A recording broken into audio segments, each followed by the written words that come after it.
Hello. There it is. Hi. It is 2:30 p.m. Thursday, January 10th, 2019, and we are making indie games. I think the easiest thing to do is start out recapping. Okay, last time I streamed was Saturday, and I was still working on the motion trail stuff. I finished that up for all the remaining characters on Sunday. After that, it's actually easier to talk about what was going on. I've been working with a company out in the UK. My buddy Rick, and he owns a company that does like concept art and modeling and stuff. He's going to be helping me out with the backgrounds for this game. They've been trucking along. I remember, I think I showed on stream at one point what they had started doing was, I thought their initial background, their first stab at it. Hey Tom, I'll say hi again in a sec. Their first stab at it wasn't something that I thought would fit well. I thought it was too high frequency, and I sent them just like an idea. I took their 3D model and I modeled this. This is actually 3D, just painted over sloppily. Like, what if you took the idea they had where they had these, they wanted it to look like a backstage area. They were exploring the idea that it looked kind of like there was boxes and suitcases and things holding stuff. And I said, okay, what if we blow them up and be larger than life? So, you know, you're like a suitcase can take up 4 squares, that sort of thing. That was what I sent them last week. Well, they've been trucking along. At this point, they've got 4 people on the project starting this week. And I'm going to show you what they did. Hey, poor Punky. Hey, Root Lancer. Hold on, I gotta do the opening bit where I say the update. So here's what I just got back from Surface Digital.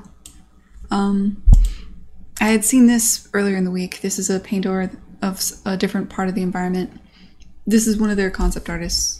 He's looking at the area near the soundboard, looking at what that could look like. He did a couple sketches, and they kind of showed me their thought processes. They worked through that.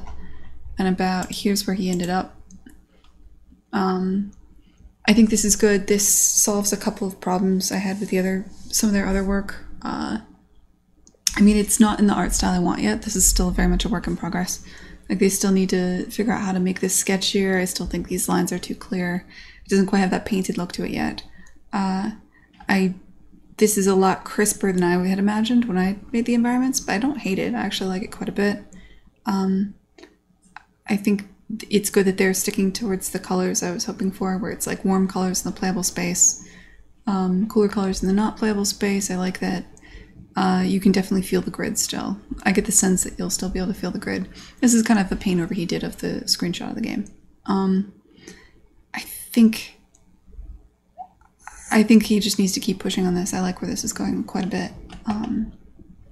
The other end of the spectrum, so this is one of the concept artists. They have 3 working on this right now. The other concept artist took that image I showed you before and they basically gave me a 3D model. They did a 3D model, painted over it. I took it, remodeled it, painted over it. And then they took that, like I gave that back to them. They also remodeled it, painted over it. So I've had a back and forth with this artist a couple times. I think this is closer to the style I was hoping for. It's still got that sketchy Ian McKay feel. It's not all the way there yet, but they're going there. This is for a part of the game where you see more like luggage sorts of things. I haven't really formulated my thoughts yet on this. We were talking about the idea, they were keen on the idea that everything falls away from the level and you just kind of see like a piano floating in space, that sort of thing. I think that's actually losing part of the world. I kind of like the idea that what you see in the background, you can get there. You can play on every box in the game. I think that's important. So I'm kind of saying no to that. I think this is a little too bright and neon and so forth.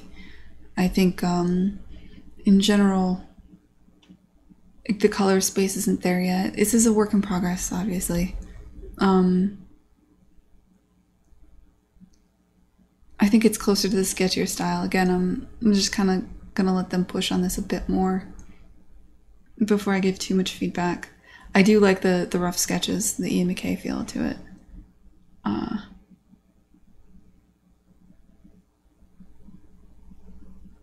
I don't know.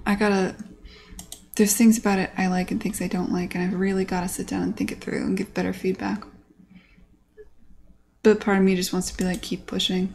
I like the ideas This concept artist definitely has ideas about like having things in the foreground and in the background that are different, but that's very difficult because in game you can manipulate the camera, and I don't have a fixed camera, so I can't do a lot of really the cool things he wants to do, where you have like a scrim and that sort of thing to separate foreground, midground, background, which is classic and beautiful. I just don't think it'll work well for our game. In particular, I've told them before to be wary of anything that's like dangling or hanging down, because I've got no way to tether that to the world when you're, you know, pivoting the camera around. So there's things here. I've just got to think about it. I might want to do a paint over this later tonight when I'm feeling like creative and like drawing. That's one thing. This is another concept artist that's just spinning up now.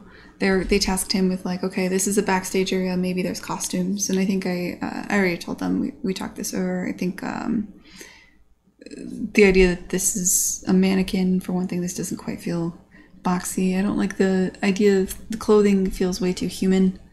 I don't know if that fits with the vibe and feel of the world.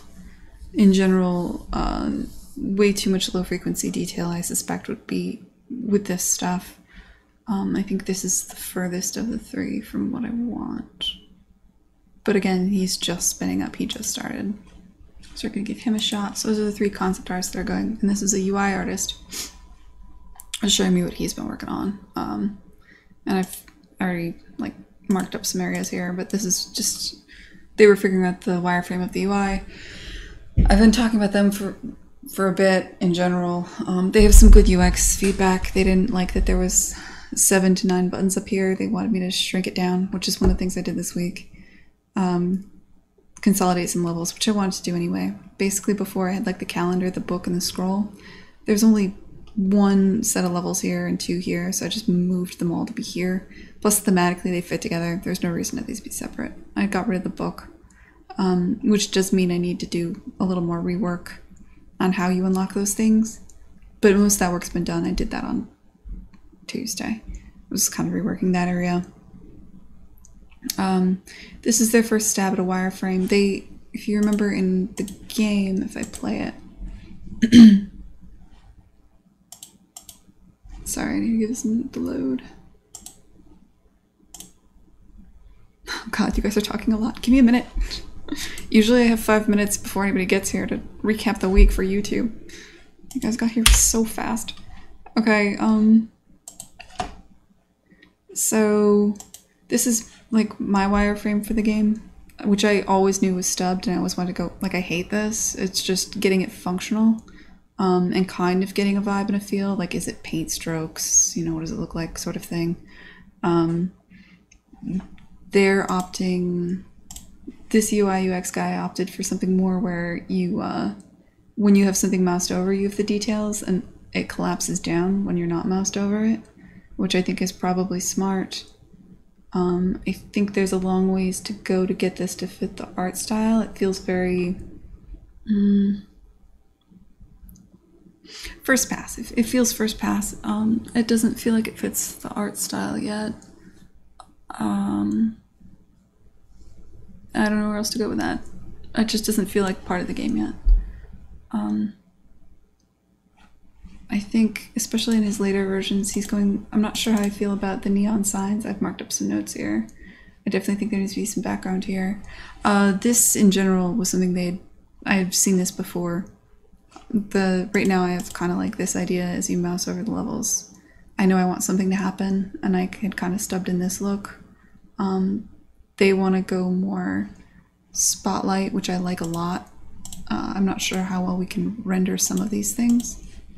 Like the idea that when you mouse over a level, you see spotlight goes down, introducing quad.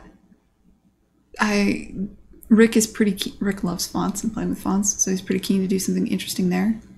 I'm not sure how that'll pan out. He's better than me at this particular thing. Like, I don't know how to localize that. That's my big fear. But he is this is his jam, man. Like, he's really good at graphic design and that sort of thing. So I actually totally trust him if he thinks he can do it. But I do like the idea of there being a highlight in blue. I didn't consider this with the idea that the the orange is right here pulling you to the main stage. This is obviously temp. It's just to establish a feel. We don't know exactly what this will look like, but I kind of get the vibe that they're going for from this, so I kind of get it. A lot of this will be fleshed out because what you see in this view is the world. Once we've figured out what this looks like I know this is a soundboard, what does the area around it look like? Once we figure out what a lot of this looks like, this will obviously change, right? Because this is the world. And then, so it doesn't make sense to just concept over the boxes in any way, because that's changing very rapidly. So yeah, that's where that is. That's what that team's been working on. What I've been working on Monday, I had the call with Rick, and then I had to do, basically most of my work at this point is going to be supporting them, and supporting other people. I called my audio guy, I had a call with him finally on Monday. I managed to rope in Pat. I managed to get him excited, which is good, because I was worried it wouldn't, I didn't think I'd get him. Pat's my buddy from Irrational, and he is, he's going to be doing audio on this, most likely. He's playing the game right now. Another thing I did was I took, before, all these levels are just individually placed, built based on my design levels. So you can select every plane and every box right here, right? This is not a way that I can work with Surface Digital. It just isn't. I'm a bottleneck for the environment art in a very bad way. I need to have a process where they can take things, make things, put them in the game. And I gave them access to my Perforce, and I know they have a 3D modeling team, but they don't have a lot of Unreal experience. So what I did was right now I've chunked up the opening area. I took all of the meshes here, exported them, made them one .fbx file, re-imported them and set them up. So now what they can do is they can go into Perforce, use most of them don't use Maya, use whatever it is they use, modify an FBX, bring it in, and then I've trained up Rick on we're starting this now, but he can update the .fbx in Perforce, come in here and just re-import and update the game world without me, and they can just start playing with things and seeing it in Engine, which I think is huge and very important. But a lot of Monday was, I had already started on stream before breaking this out and figuring out how I'd break it out, but I just officially pulled the trigger and did that on Monday. Other things I've done. Sorry, it's been a while. This is a long recap, guys. I'll say hi again in a minute, I swear. On what day was it? Okay, so that takes us to Monday. Tuesday for me. I was playing, I had fun because I wanted to have fun for a while. So there's a thing creative directors do where they'll play a game or watch a movie and get way too into it, and then they'll demand that their game suddenly changes to have a lot of those kind of elements, and I'm doing that with Spider-Verse. I know that. I don't care. So I've been playing with smear effects. That was the last stream, was getting smear effects to work and that sort of thing, right? Getting all this to go. The next thing I did was, I never liked the hit effects, so whenever you hit a wall now, you kind of see these comic book effects. I like that better. That was something I spent a lot of Tuesday just coming up with this. I'm not won over on it entirely, but I think it's pretty good. Also, tweaking the shaders. I wanted to be able to, my goal is that you can cut the environment and the character out and just paint a shader over everything else. You can just pop the character out and have something happen in the background regardless at any time, which is set up now. So when you fall, this is kind of a stub, I need to work on it, but I can work on falling effects right there. I might want to rethink how this works, but yeah, you can fall off the world. Whoop.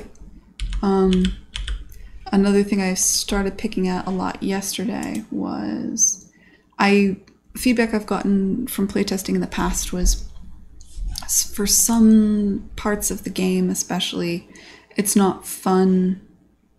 So the characters say these things, these narrative things, usually at the very opening of the level, and it's just a light little bit of story that I think adds something. But people fall into three camps. They either really like it, they completely ignore it, or they think it's distracting and dumb. And I think what I want to do is I want to have it be that when you load into a level, you see the story, and then you click once, and that goes away. And I was experimenting with what that looks like, because I want a clear vision of like, okay, now you're seeing narrative, and then you hit move to move, and then that pops away, and you're playing the game. So I was like, what does narrative look like? Now that I have the ability to cut the character and the level out of the world, what can I do? And so I've spent some time in Photoshop mocking up what I think it could look like. But of course this changes the direction, so then I had to go to Rick and be like, hey Rick, what if I added a bunch of random ass comic book shit? Do you hate it? Because they're like, I have an entire environment team spinning on this stuff right now, and he's like, no, we love it, we think it fits. And he's probably going to try to pull some of this into the UI. And then I had meetings with marketing people today, so that's where we are now, at the end. All right. Anyway. That was a speed run, that was a speed run of the week. Hey Root Lancer, hey Yerk Scrub, hey Marcos. Hey Rory. Why is there a bear? Oh, for that? Yeah, I don't know. I think that, to be fair, that environment artist just rolled on. Like, they've been slowly getting back from their Christmas vacation. I just got, and rolling off of other projects, right? So Rick's entire team is, I think, 6 people, and I think I've got, he's given me almost all of his concept artists, I think. I've got 3 of his concept artists and 1 of his UI artist right now. His UI artist is splitting his time between me and, ironically, the Molasses Flood. So I've got 4 people jamming on this for the month of January. Kind of flexibly, like Rick doles people out where they're needed, you know what I mean? And I'm pretty, like, I've made Rick aware of my timeline. I know I want to be showing this game off at, I want to have a pass of the environments done and ready to go, and I want to be showing it off at either GDC or PAX East or EGX Rezzed, because they're all 1 week apart. So that's end of March. I want to have this stuff in. So I've got like, I need them to front load the concept art and get going pretty quickly, but they also have other projects they're working with, so they have to kind of balance things out.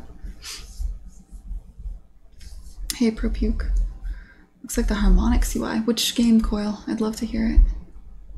Oh, are you talking about the UI that they did?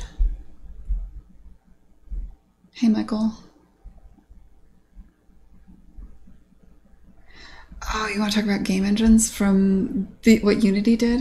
Tom, we can totally jam about that. I wouldn't mind bitching. Now that I'm like, should never make fun of other, you never know who you'll end up working with, but fuck Unity. January. Am I paying the salary for 4 full-time people for a month, or is time flexible? I mean, I'm not paying salary, and I can't give you their rates. I'm paying hourly, and I've told them how much money I have to spend. Like, because I have a very fixed budget and I know what I can spend, I've basically told Rick, look, this is my ceiling for the game, for the art, and I need to spend probably this much on effects, so this is my ceiling for you total for the entire game.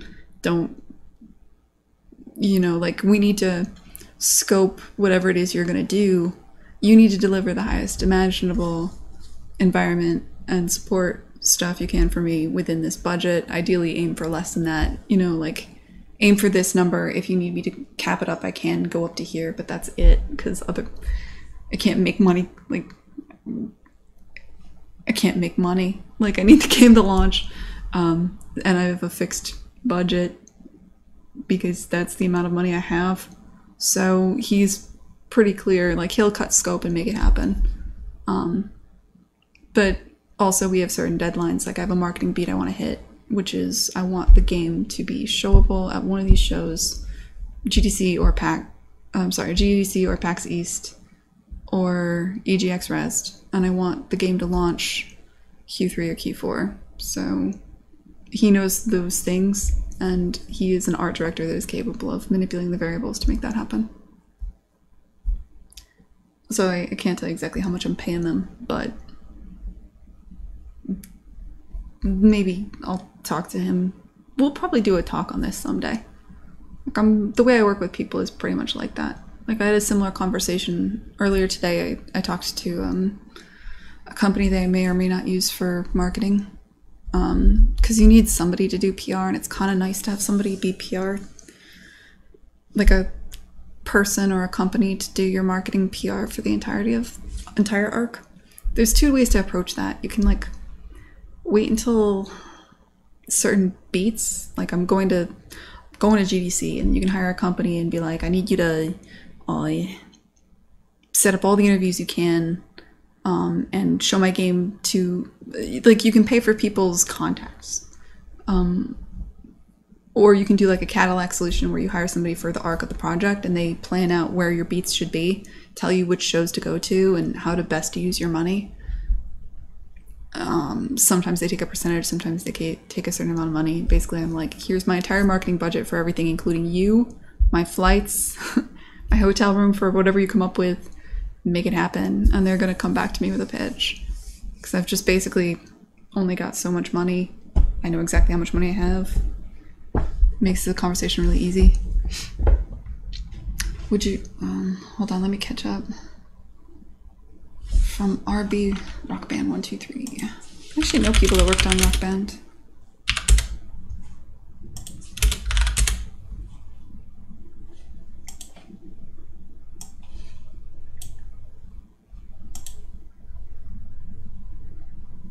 I mean, I guess I can see what you're saying.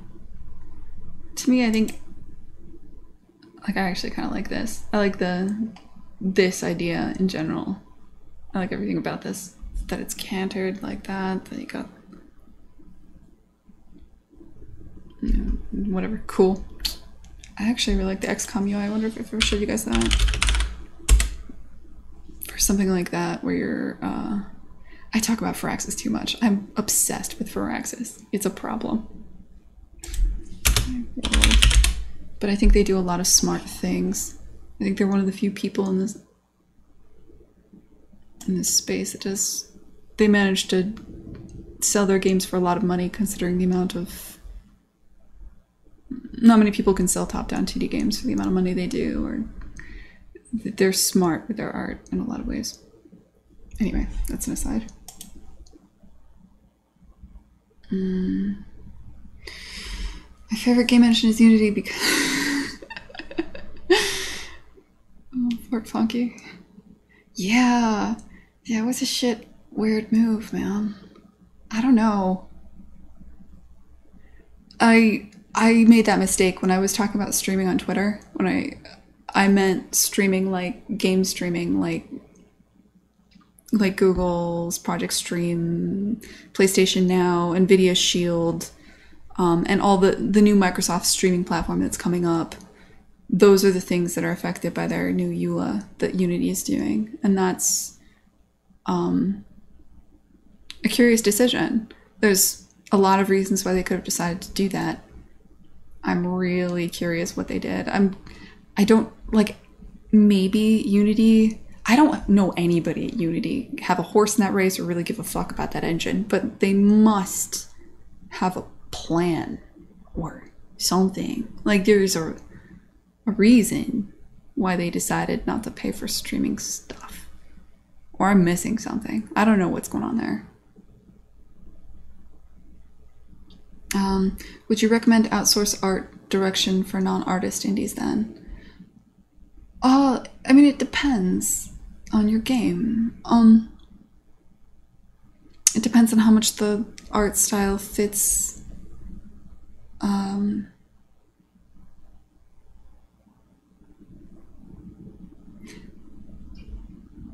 mean, I have difficulties separating them because so many, like every game I've worked on, the art is part of the vibe and the feel, and the vibe and the feel is as important, if not more important, than the mechanics.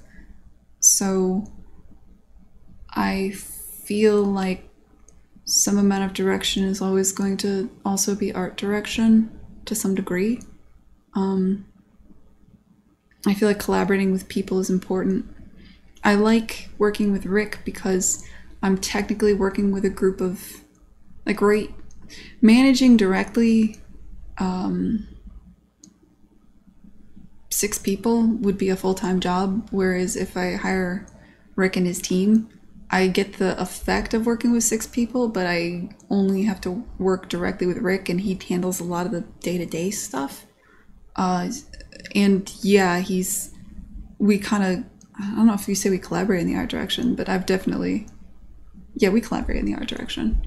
I definitely love his ideas and want him to be basically the environment art director. I don't know where I'm going with this. If you can, obviously, if there's anything that you're not good at, or that you, 2 heads are better than 1, if there's something you're not good at and you have the money to hire somebody, that makes most sense.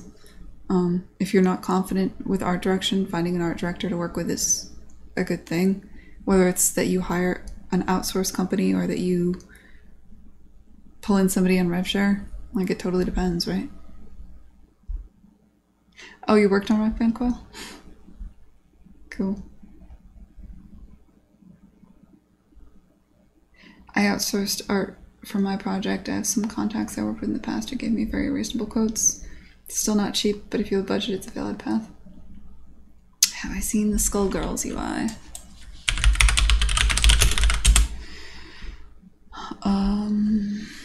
Is there a screen in particular you want me to look at? Like, are you talking about their HUD, or are you talking about, like, their lobby?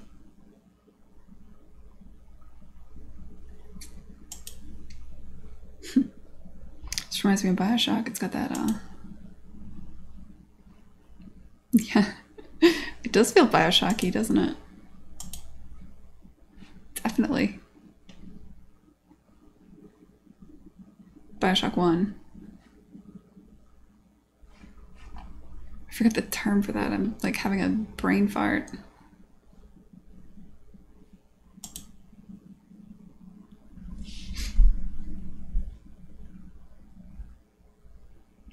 I played XCOM EU more than any other game. It's a timeless classic. I used to get all of the Firaxis games for free because I worked at 2K and they never turned off my key. So when you work at 2K, you get all the games for free. Art Deco, thank you guys. When you work at 2K, you get all the 2K games for free, and because they shut down Irrational so hastily, and some information, like a lot of things fell off the back of a truck, some information mysteriously disappeared. The IT guy there was a real friend of ours. So all of us were still getting free games from 2K for like years, and they finally cut me off. So now I have to pay for Civ, which is a bummer, man. Like, because those, I need it, and those expansions are like $30. Basically, it's an expensive habit. Every year I just give Civ however much money they want me to give them. They are my Valentine every year. Like, they always drop something on Valentine's Day. They're dropping the new expansion on Valentine's Day.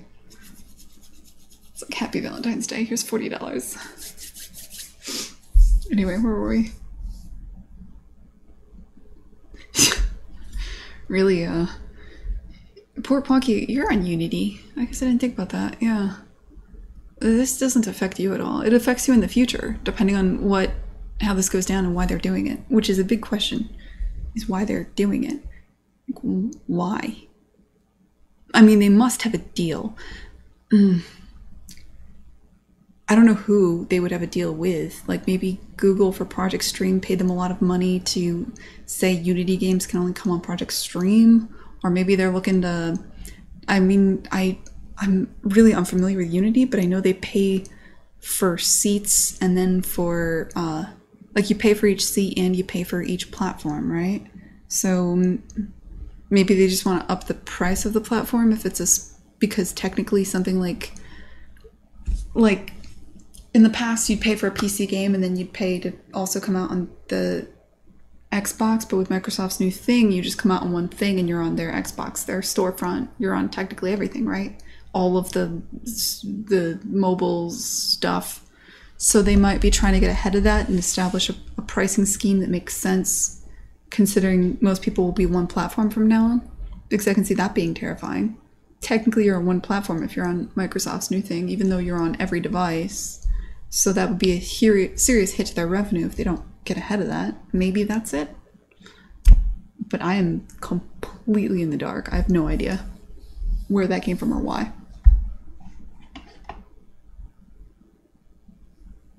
Yeah, I love Civ, man. Got problems. Hey, Husky.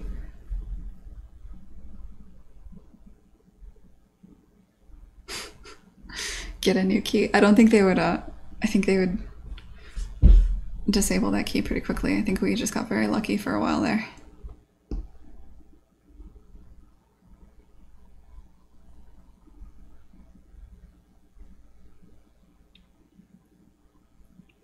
It's a sign of eroding trust. If they can do this now, who knows what they can do to affect me later. That's true.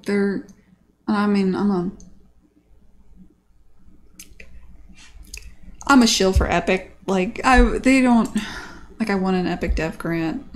I like their engine. I'm a shill for Epic. I just like them. I like them as people. I like that everything they're doing. I've always liked them a lot.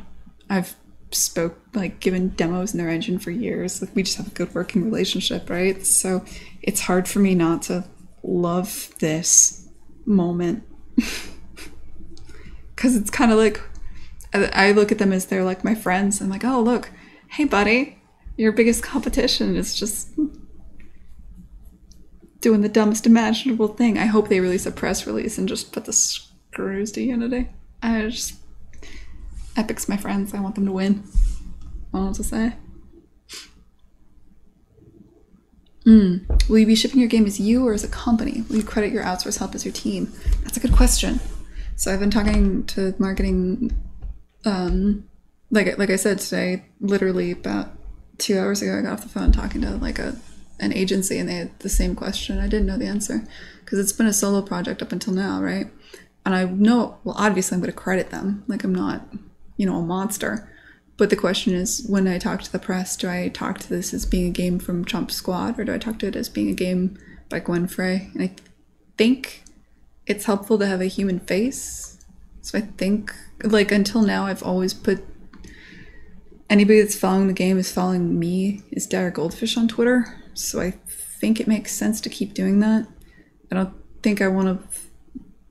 The Chomp Squad, the full-time employee, will just only ever be me for this game. But obviously in the credits, it's going to be, Mitchell, obviously, my composer, and most definitely, they'll be credited. I don't know if they want me to credit them individually or if they want me to credit Surface Digital. That's another question. That's a question for Rick. I imagine he probably wants to promote the company because that gives them more options, whereas I probably want to promote just me because it's good to have a human face as the head of a project.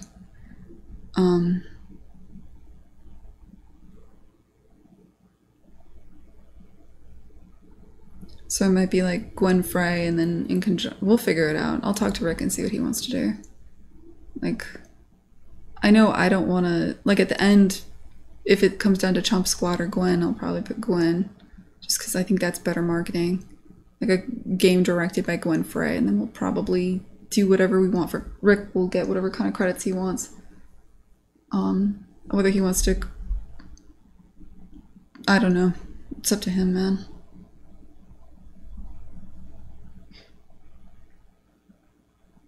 Oh, somebody brought up Skullgirls, Part League Atomic. Epic has been great too. It's okay to be a shell. Tim Sweeney's on Twitter with a counteroffer. Where? Oh god. This is the kind of dumb drama I love. I like Tim Sweeney a lot. He's I think it's just because I know too much. Why can't I spell Tim Sweeney? It's just nice. It's one of those situations where he's always done all the work and you get Cliff Bleszinski taking all the credit all the time. And there's a lot of stories there about that sort of thing. And so it's kind of nice seeing him. Tim Sweeney's not a person who's really good at getting in the spotlight and stuff. He's not, some people are more naturally gifted at being on camera, and I would say he's maybe not. At least definitely Cliff Bleszinski had the capacity to take all the oxygen out of the room, that's for damn sure. So anyway. Like the nerd rage. Bring it, Tim. Unreal developers are free to deploy games across any vendor's cloud services. Epic has never sought and does not receive any fees or value-added reseller kickbacks from cloud hosting providers. Oh yeah. Bring the thunder too. Nah, that's good. Sorry. I love it.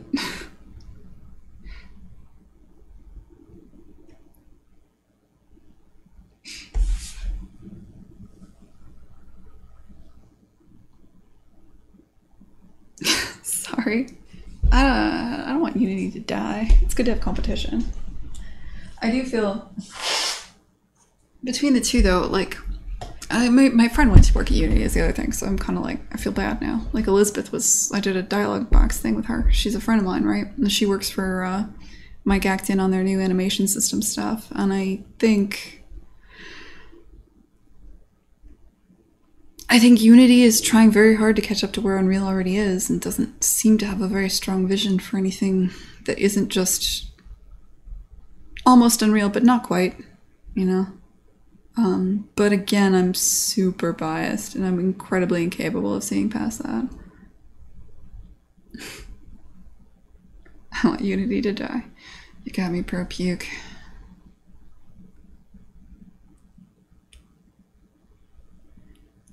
I always liked a game by name. Yeah, Port Ponky, but I mean, it is true that, like, if I released this with my art, that would have been one thing, but there's going to be a certain amount of, like, I got 6 other people working on it, on and off, like, for a month here and there, but still, you gotta credit people. Gwen Frey in the band. Lead Gwen Frey. Back up by the boys. I don't know, come up with something stupid. 92 positions. Gwen Frey and the Diamonds.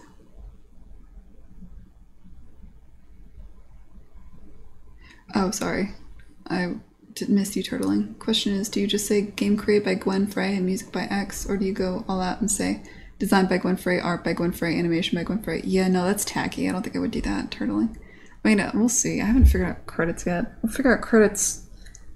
That is, like, so far down my list of give a shit, other than making sure people are properly credited. Like, the wording of how I put my name in there, like the font choice and shit. Like, this is not a thing that I'm concerned about right now. I don't think it's anything anybody on my team's super concerned about.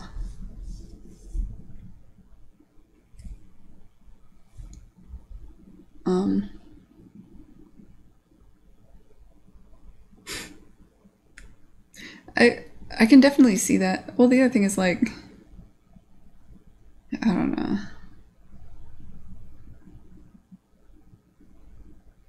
Gwen is the new Tom Clancy. Could do it like Sid Meier's Civilization. Gwen Frey is kind. No, dude. No, I'm good. We're good here. Oh, didn't Steven do that? Steven's sausage roll. Somebody came up with that at one point. Somebody in the stream was like, call it Gwen's drum roll. Which would be funny. Don't think I'm gonna do that though. Give me 1 second, I'll be right back.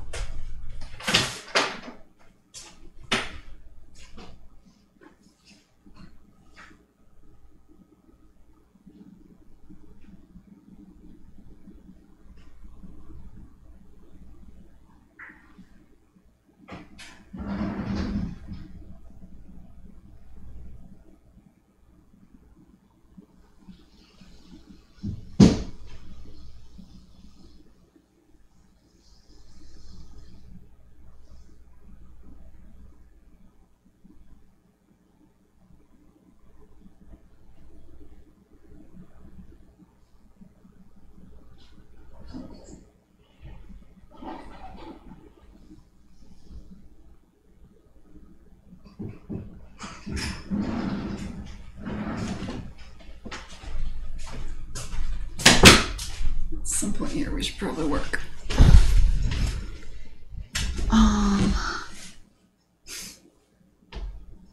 Dramatically fade in. Well, we'll see. Angry Moose Unity made an announcement today that their game, you can't use their engine on streaming platforms. Streaming platforms being gaming as a cloud service platforms like PlayStation Now and Google Project Stream, NVIDIA Shield, the future Microsoft streaming platform, that sort of thing. Which I'm sure they're all spinning, trying to figure out how to repitch that whole thing. I'm sure that's coming. And it retroactively applies to shipped products, which is very bad. Spatial OS. I don't know anything about Spatial OS. PlayStation Now is... Okay, they worked out something with PlayStation Now. Yeah, that's terrifying that they could change that after the fact.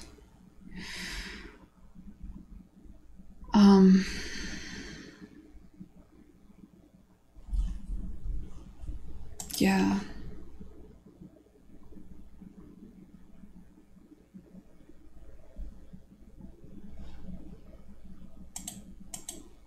Oh, crap. I have to write my GDC talk. I haven't started that yet. Every year I start that later and later.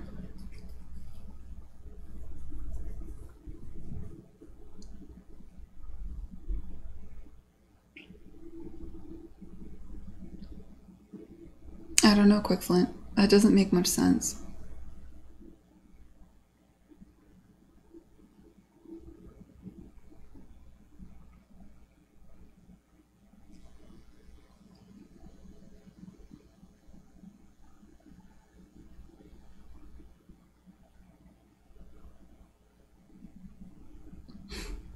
We were talking about that earlier, partly atomic. Thank you, Uncle Tim.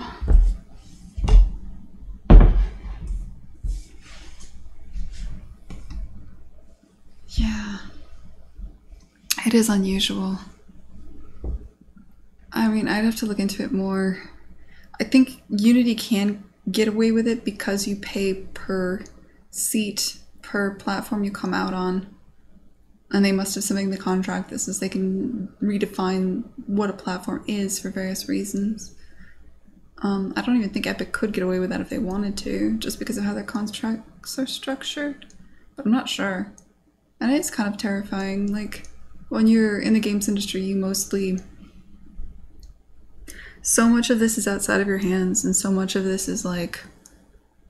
At any moment, Steam could make a change that means you get half as many sales. At any moment, your engine can make these kinds of changes. You're not in control, and that's fine. Like, I mean, if you want to be in control, you can make a tiny little something or other and put it on a website.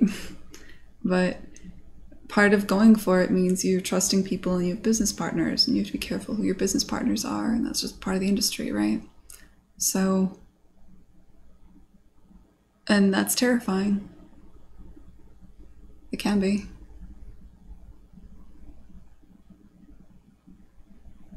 And there's different strategies, like minimizing how many business partners you have. I think most people have to use an engine of some sort. Unless you're doing something 2D, or unless you're like, I don't know. Most people I know, at least, like in my immediate sphere, are using either Unity or Unreal. I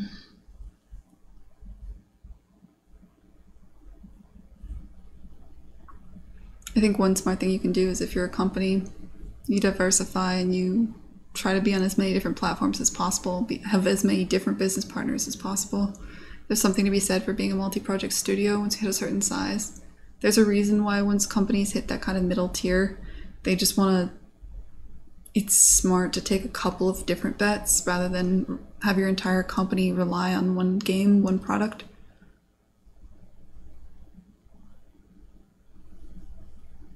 It's kind of like diversifying risk.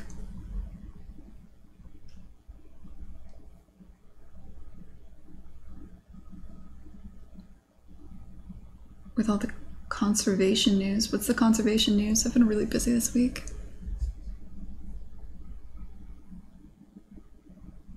It sounds cool, ProPuke. I don't know much about it. I know the only announcement I know about the Unreal Engine wasn't there something about what is it?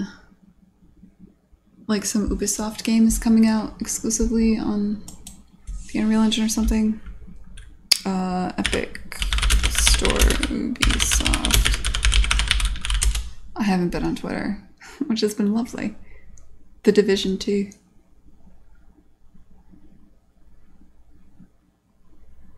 Yep, The Division 2 will be exclusive to the Epic Store. Do I like stuff? No, not a big fan of things. Firmly against. He's been buying up land in North Carolina to protect. I did hear about that at one point. I mean...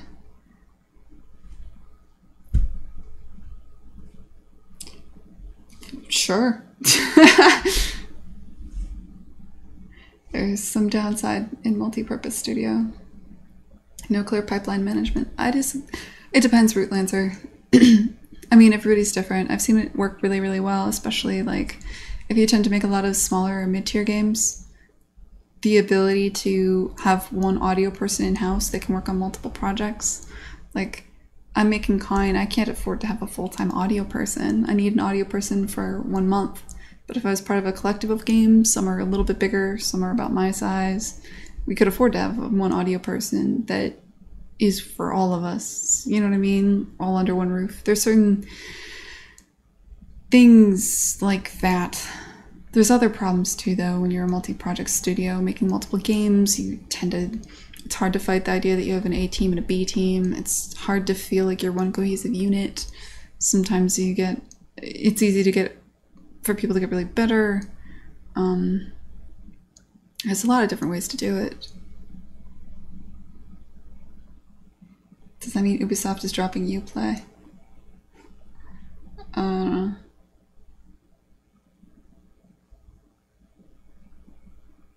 Your mom is an abstract physical construct.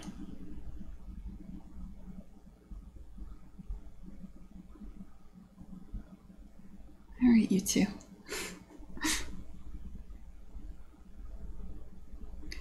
Yeah, I definitely get the feeling Epic has a lot of money and wants to make a lot of waves. And they're doing it. And it's cool. It was kind of electric. Like, I went there to speak at their on their stream one time, and just the energy in the office, the excitement, and we were in charge of the world. Like, the feeling was just, the vibe was good.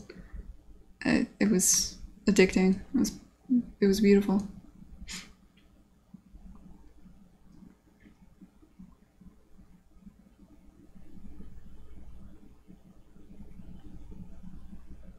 Would the Epic Store accept procedural games? You'd have to ask them. I'm curious when they're going to open it up. I don't know anything more than you guys do right now. At this point, everything I know is online. Not for lack of trying. I'm still pinging my friends. They won't break because they know me and I don't keep secrets. So they're really smart. Maybe it's time to do some work. What do you think?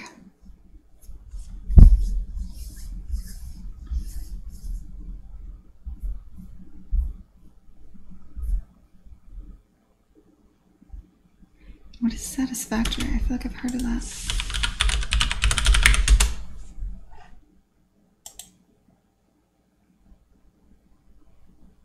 Is this real? What is this?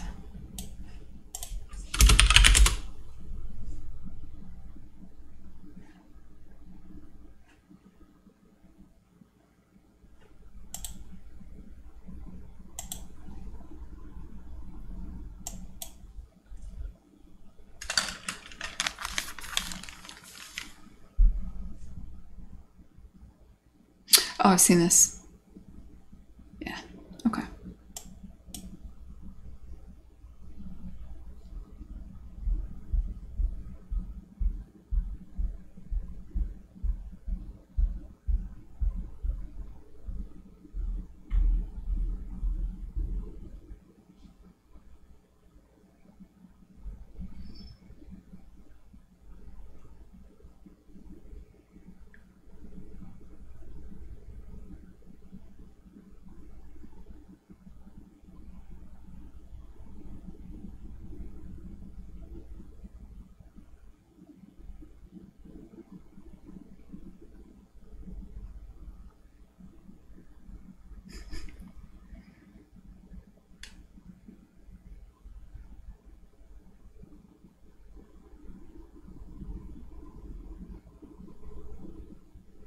Man, that is a satisfying trailer. Like they're clear. It's not, you know, big budget Blur, but it's got a charm. There's shooting in this game. What the hell?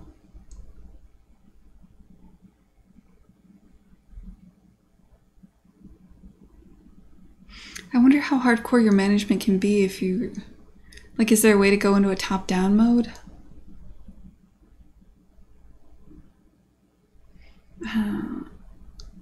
I'm not as big on first-person games as the rest of the market, I think.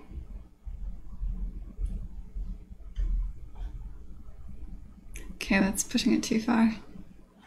We're running out of steam. This is just a bit too long. Didn't quite have that crescendo.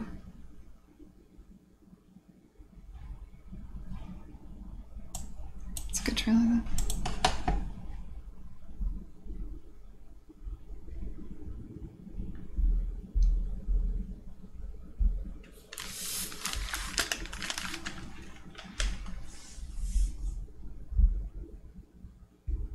I see.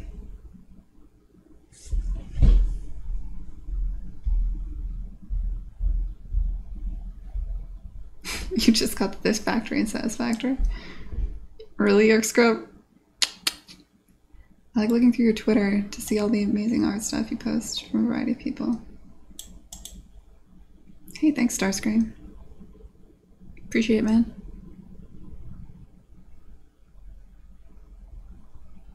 Marcos.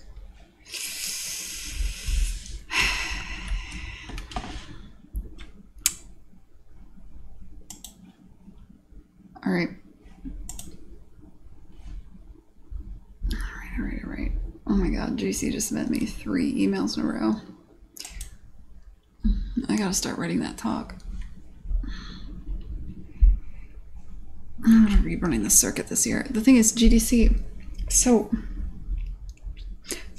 I don't have a booth at PAX East because I missed the deadline to be in the Indie Mega booth. I fucked up. And I don't have a booth at GDC necessarily. Like in the past, at the last minute, they invited us to bring The Flame and the Flood to GDC, and I'm hoping they'll do the same thing with Kine, because Kine's an entirely Blueprint project, right? Like, I thought there'd be a good hook there, but on the other hand, like, Epic's got a lot going on right now, so I'm not sure if I definitely can't count on that. And I might be able to wiggle into PAX East through a different means, just as part of like a Boston specific group. We might get a booth, but that also might fall through. And the deadline for buying a booth at EGX Resd is tomorrow. So my fear is I hedge my bets, buy the booth at EGX Resd, and then end up having to do all 3, and they're literally 3 back-to-back weekends. And I don't think I can do that. I think I'll die. So I'm not sure what to do yet. Because I want to do 1 or 2 of them. I don't want to do 0 of them. That would be the worst case scenario. So I'm probably I'm gonna buy a booth, I think, at EGX Resd. It'll be like, 1 stand is €550. Because it's an Unreal Engine game, that'll double it to 2 stands. It's not so bad. It'll give me an excuse to like be in London and talk to the press during the BAFTAs. It's not a bad way to spend like the flight from Boston to London's surprisingly cheap compared to like anywhere else to like Boston London is a pretty common flight. Lodging will be pricey, but I think I can stay with a friend. I think that's my move, but I have this huge fear that like at the last minute I'm gonna be invited to do these things, I'm gonna do all 3 and I'm gonna fucking lose it. I swear to you, if that happens. But I got the budget to spend it, so I should spend it on that. I think I need a marketing beat in March. Also, it'll give me something to work towards. So I'm not hanging out on Twitch talking to people rather than working. I don't know if I need help yet, Toppy. Voice shook. If I do, I'll probably reach out to locals wherever I am, in whichever show I happen to do. I don't know what's happening yet, clearly. Really taking my time getting my shit together here. Should hang out in Discord and talk to people, yeah. Oh, I'll be going to GDC either way. Like, I've already got the tickets and I've already paid for everything there, just because I speak each year. GDC is also, I just enjoy it too much. And I get I'm like grandfathered in every year so long as I'm in the, like they rank all the speakers. And so long as I can stay in the top 10% of speakers, I get automatically invited back the next year. That's the deal I have with the animation boot camp. So I've managed to string it. This is my 4th year in a row. And if I miss a year, then I could fall out of the loop and then I don't get to be in the speaker circuit. And that free GDC badge is worth a lot to me because GDC is expensive. And I love it. I need it in my veins. It's a good time. But yeah. Hell yeah, Quick Flint. Every year I do the micro talks at the animation boot camp. So I'll meet you there, man. Which is bad if the reason why I never met like Marcos or any of the other indies is because I do the animation boot camp all day on Monday and then I go do another animation thing offsite at the Twitch offices on Tuesday. So I missed the entirety of the Indie Game Summit. Like, I've never gone to it. I've never seen a single IGS talk. I've never gone to, like, the indie parties on Monday and Tuesday night. Like, I've never done the indie stuff, which is bad. I kind of want to meet you guys. Hitting the local comedy bar circuit to keep the GDC speaking skills sharp. Yeah, no, I don't know. Every year I'm like, oh, fuck, how am I going to do it? This year, like, so the last couple talks, they were, the prompt was that the first one was easy. It was like slice of life. What's it like to be an animator? The second year, the theme was community, and I do the funny talk. So they're like, hey, especially because back then there was a lot of like gender stuff going on. They're like, hey, Gwen, we need you to do a funny talk about gaming communities. And I'm sitting here like, I'm gonna get murdered. Right? Like, this is terrible, but I managed to pull that off somehow. That was a very carefully written talk. And then the next year, it was failure. Like, hey, do a funny talk on failure. It's like, fuck you, Lana. So this year they gave me, the prompt is very open-ended, and it's kind of, I feel like I'm pretty battle-tested. In a way, it's actually bad. Like, it's too easy and I'm too confident and I'm gonna fuck it up. Like, I haven't even started it yet. The one last year I started in December. I started trying to figure that out. This year I'm probably gonna start it in February. Then again, this year I work for myself. I don't have to schedule my time around a job, so maybe it'll be easier. We'll find out. I don't know.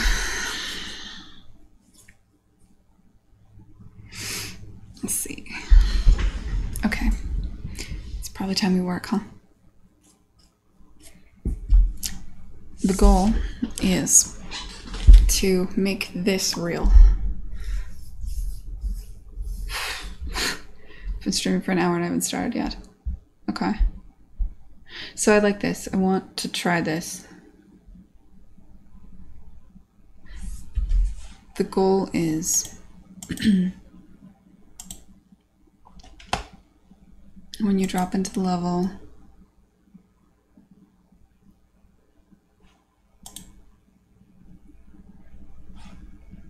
do I want to just cut from here to, no, I want the zoom in. I like that. If it zooms in and then it pops to a different camera, freezes, should it freeze?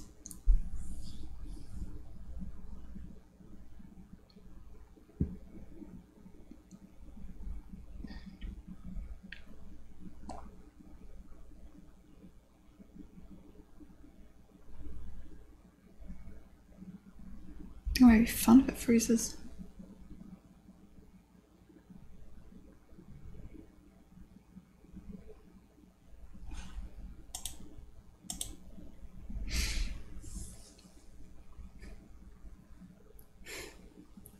You're there, partly atomic.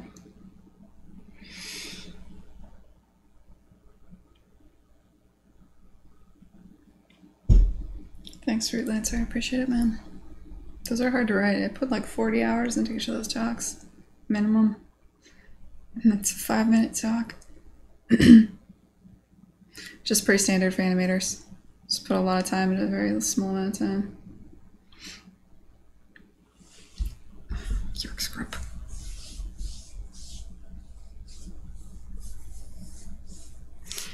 Alright, so you drop into the level.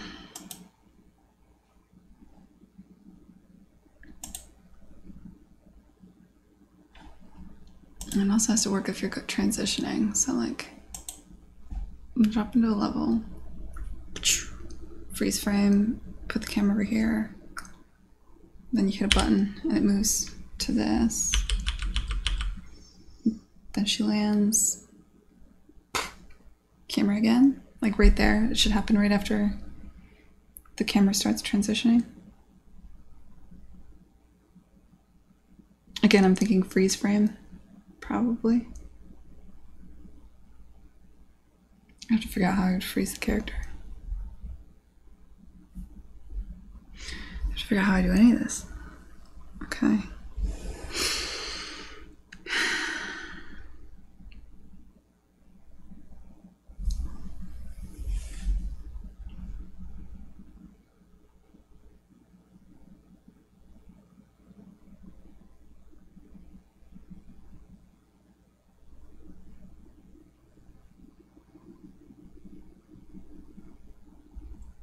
I don't want the logic to be in the level. I want a system that I can apply to absolutely every level, because there's over 100 levels. I want to designate a camera in the level, though.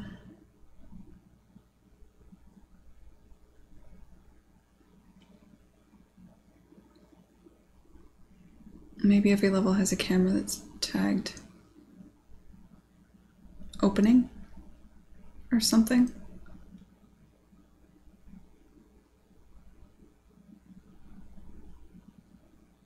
After the level is loaded, the game mode calls it.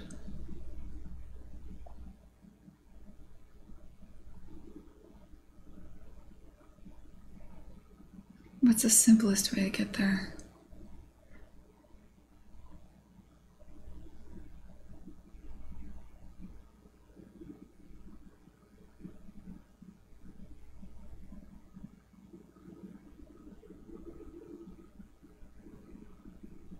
Okay, so here's what we're gonna do.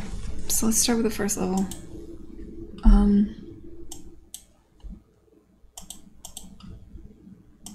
The very first level in the game.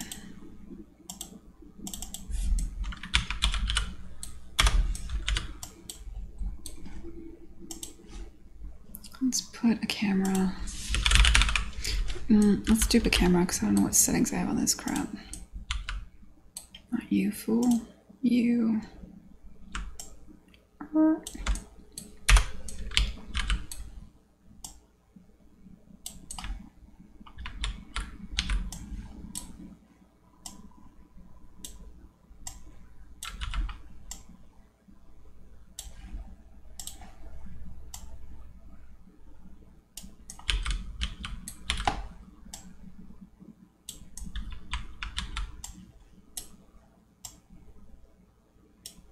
And just to let's get you tagged. They're gonna be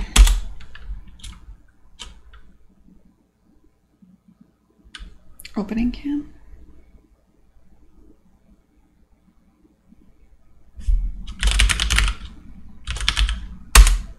Yeah.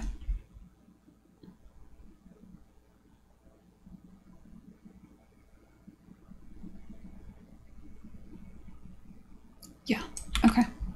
So there'll be a cam called opening cam in every level. I'm just gonna start dumping the code here and we'll move it in a minute. What's already here? Paint world.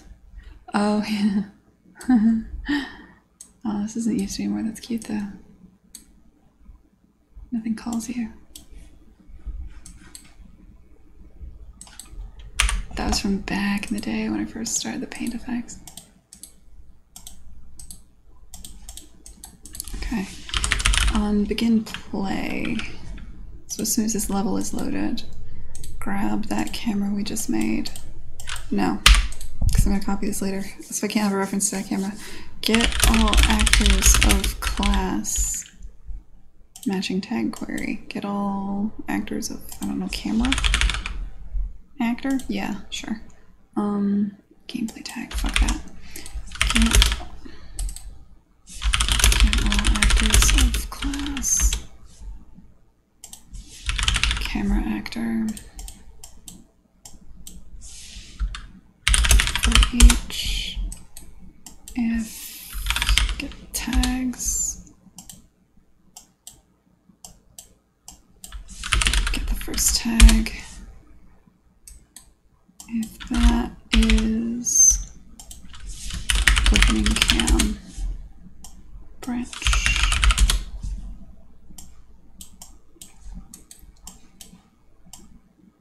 And we'll deal with this later. I'm actually setting this, but I guess I should promote to variable now.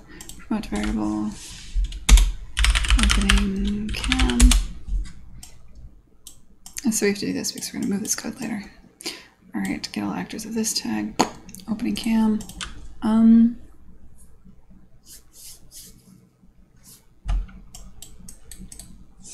Get the player controller.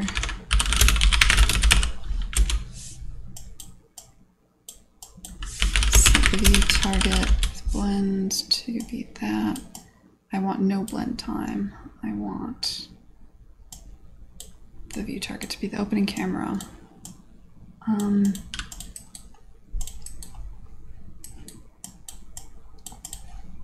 We're going to call the thing that I want to fall behind the world, the overlay that I'm going to put, like, what am I going to call this? Backdrop? Background? Background filter? Is this a background filter? What do you think, guys? It's the hardest part of programming. It's coming up with the names of shit. Kawaii.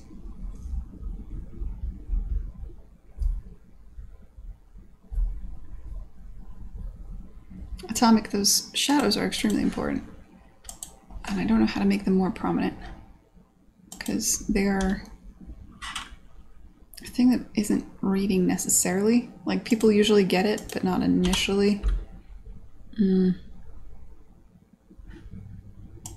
Is that the shadows tell you where you're going to land, right? Like here, you can go left or right, right?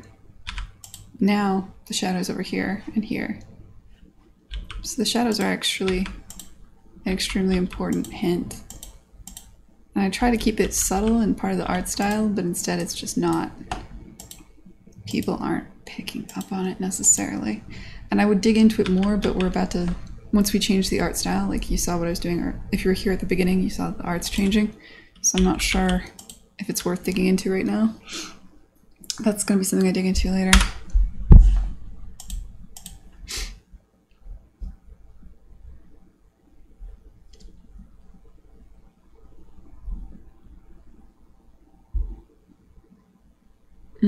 Some directional component.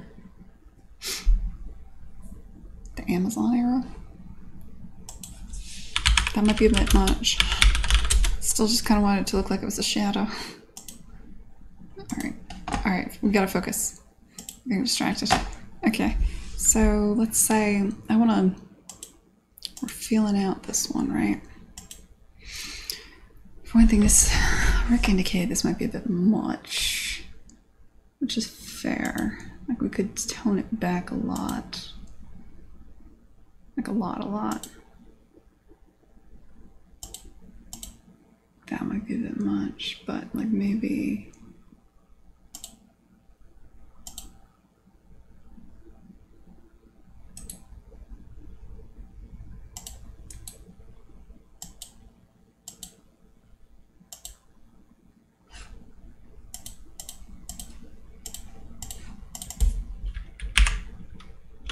Oh, whoops. Yeah. Like, are you there? Like, is that too much? No. Whatever, we'll start here. We need to come up with names for these things.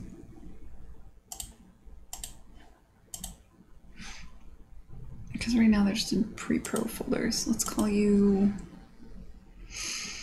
Oh, what are we going to call this? Is this in UI, cinematics, effects? What are you?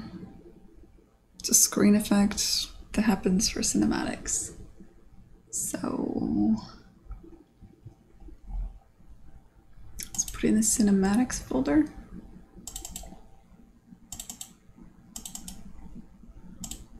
Now I'm working with other people. I'm way more self-conscious about what I name things and where I put them. So cinematics, maybe I make a new folder called general.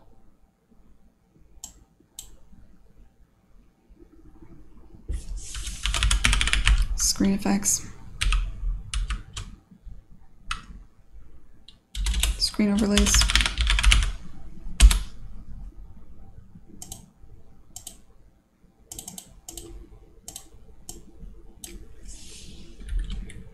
Background overlay.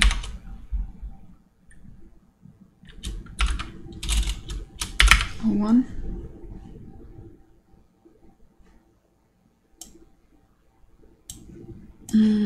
What do I want to call this? Describe this effect. Panels. Background overlay. Panels 01.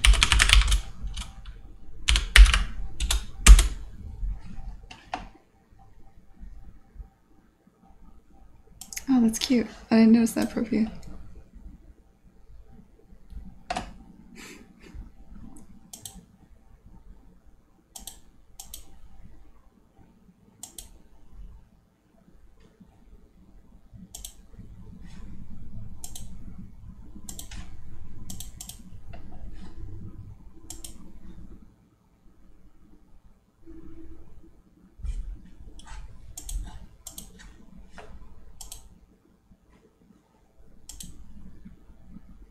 Wait, is this a standard resolution? Probably not. This is a 1920 by 1080. That's not going to work for Unreal, is it? Can I bring us something like that into Unreal? Don't think I can.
I can't.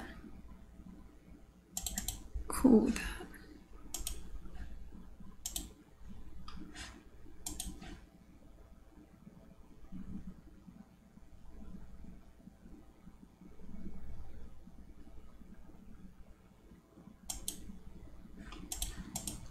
Okay, and I'm going to say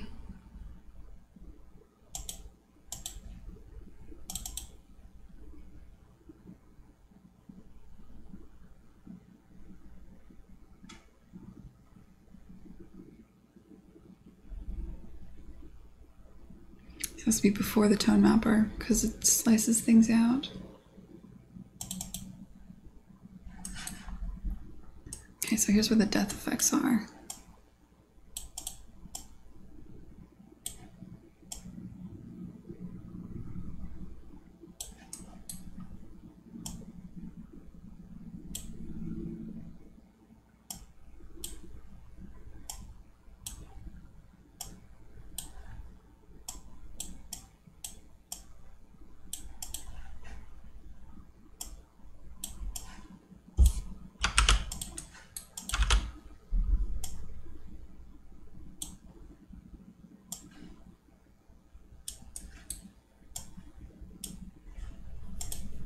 This will be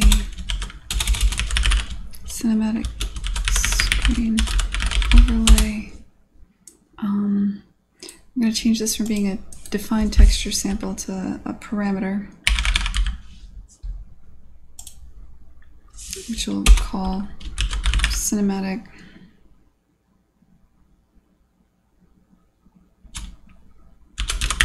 screen overlay.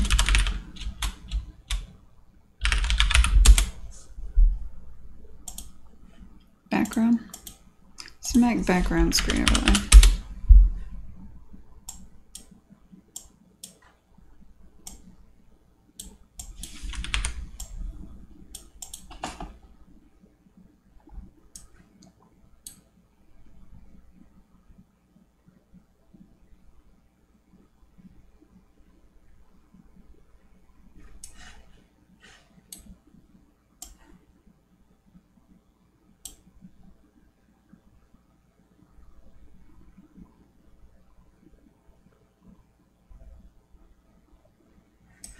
Wait a minute.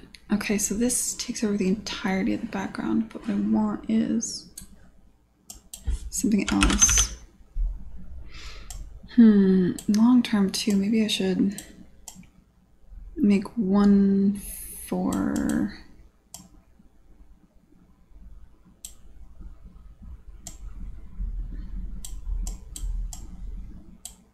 so I'm just thinking, I think this should have a I think I should use the alpha channel here.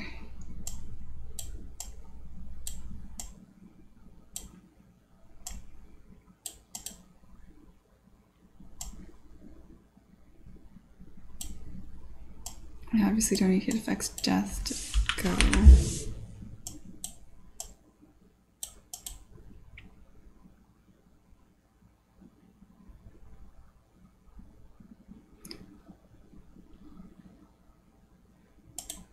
Death effects. Death screen overlay. Obviously I don't need this twice.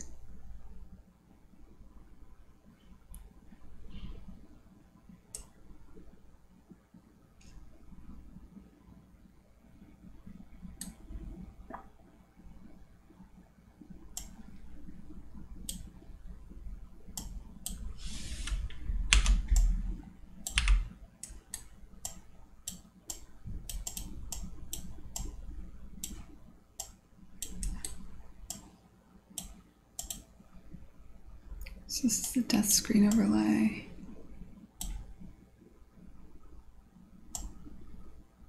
This is the cinematic screen overlay.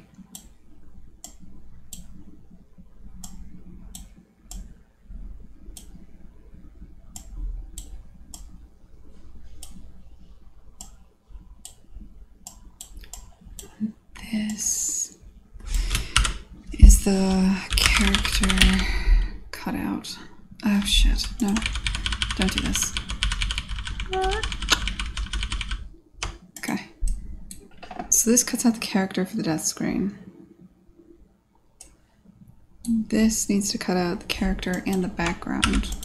So 19 plus.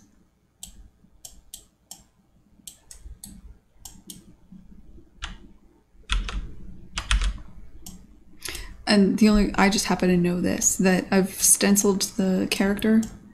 The character like, here, I can show you.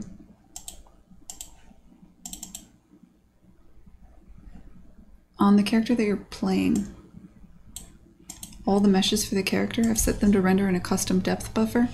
And I've set the stencil for that custom depth buffer to be 19 on the current character, which is set right here, 18 on any character that you're not playing, and 20 on the immediate background. So just for material reasons, I wanted to be able to do different things at different depths. So I have access to that just because I've done it. I've set this up in the past.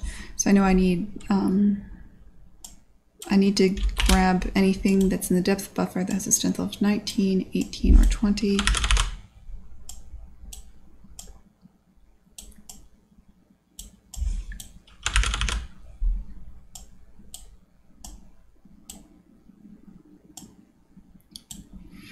custom stencil 2018.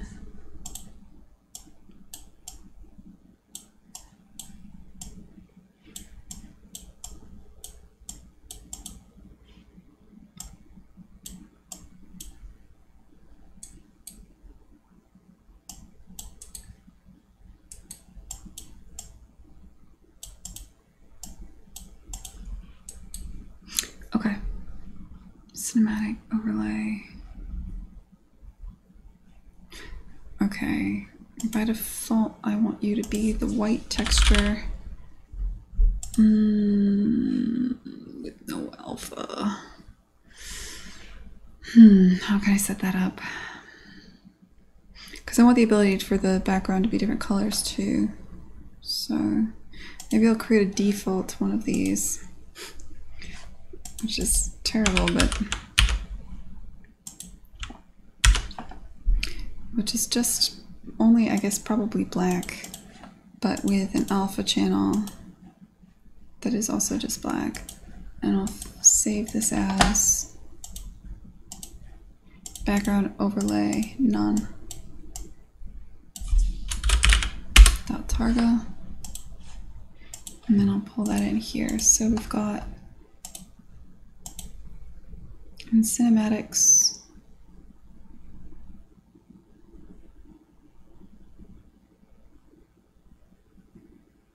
am I blind?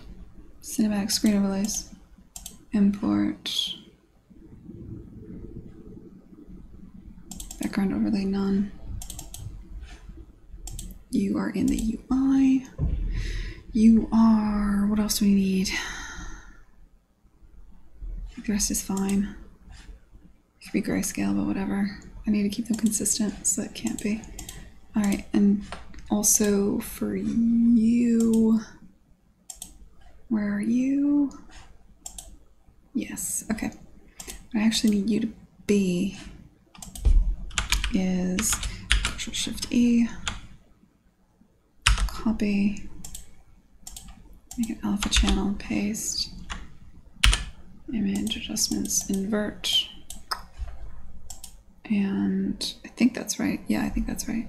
And your actual whatever the fuck is gonna be black. File save as Targa panels 1 save. Undo all that crap so I don't lose any data.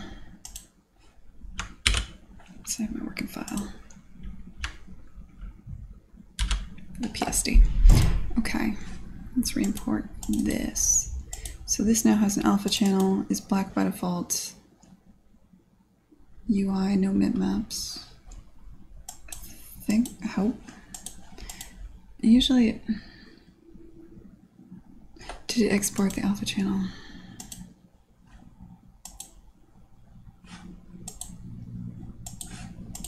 Let's try that one more time because I don't believe it happened.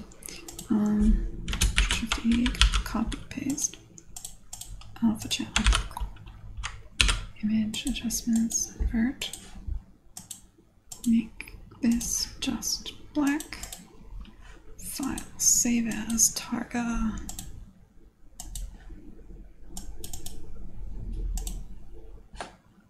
32-bit. Bet I didn't do that. There it is. See, now it's got alpha. Let's make sure we do that for the other one too.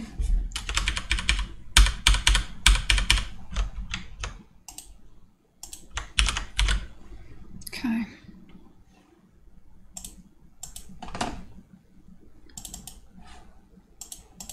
Give you an alpha channel. File save as 32-bit.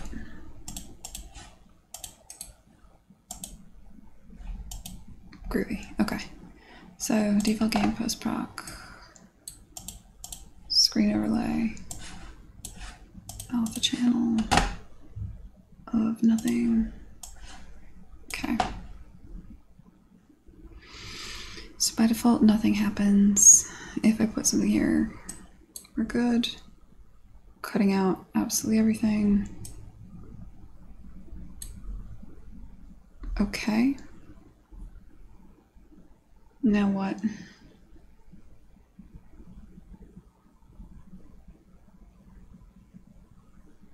I don't have any way to get to this material, do I? Do I? At one point I set it up, oh god. I did all the work and I don't remember any of it. Something is changing the post-proc materials. Something has access to this. Where are you?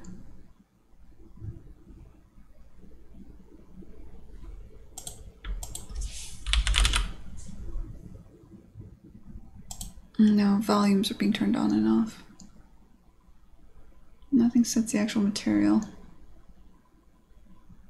Phooey. I can make it global. How sloppy would that be? There's a global at all times. That's a texture that I can change. It's easier than tracking what...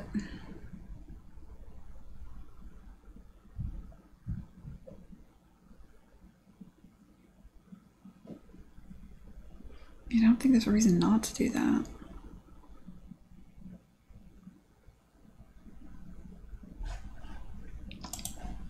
Doing it. Where's my globals? I abused the crap out of this system. Alright, so here's all the global variables for materials in the game. It can be scalar or vector, they can't be textures. Fuck.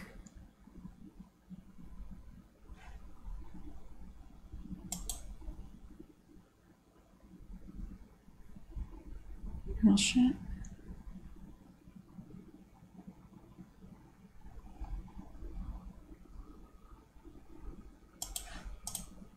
I don't remember anything about how I set up post-procs. Does the game know what post-proc is playing? It knows to update the post-proc. Okay.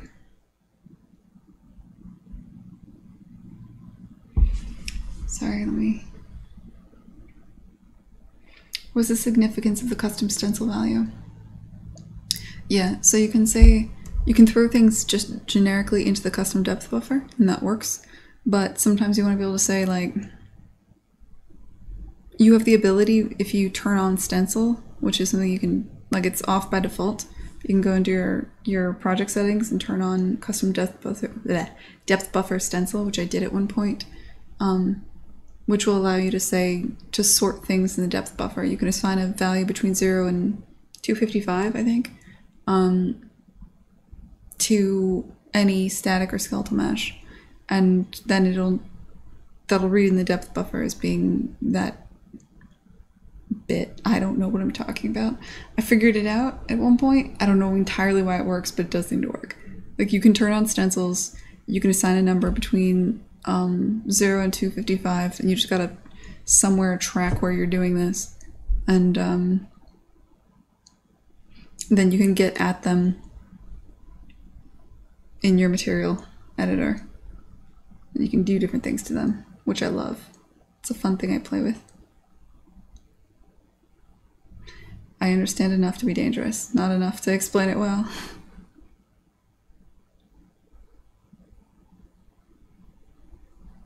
Yeah, I found out about it when people were doing, like, they wanted an outline. So I was reading through different tutorials, and I saw a guy that did a tutorial where, like, they outlined the player character in one color and the NPCs in a different color.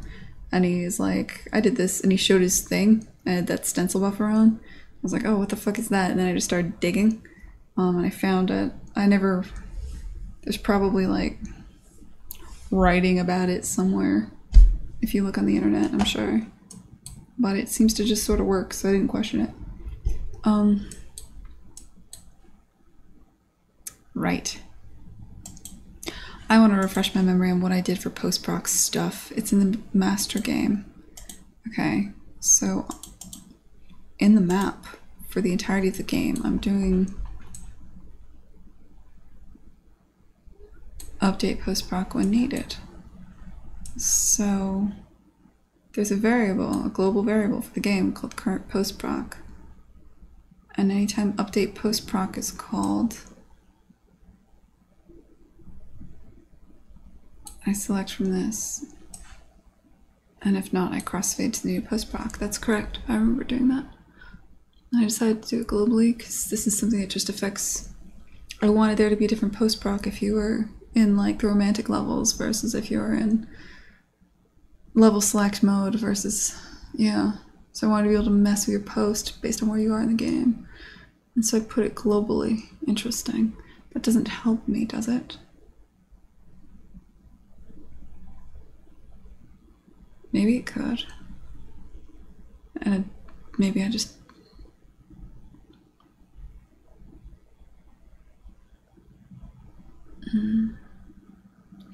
I can shout things out to the levels, but I can't have the levels...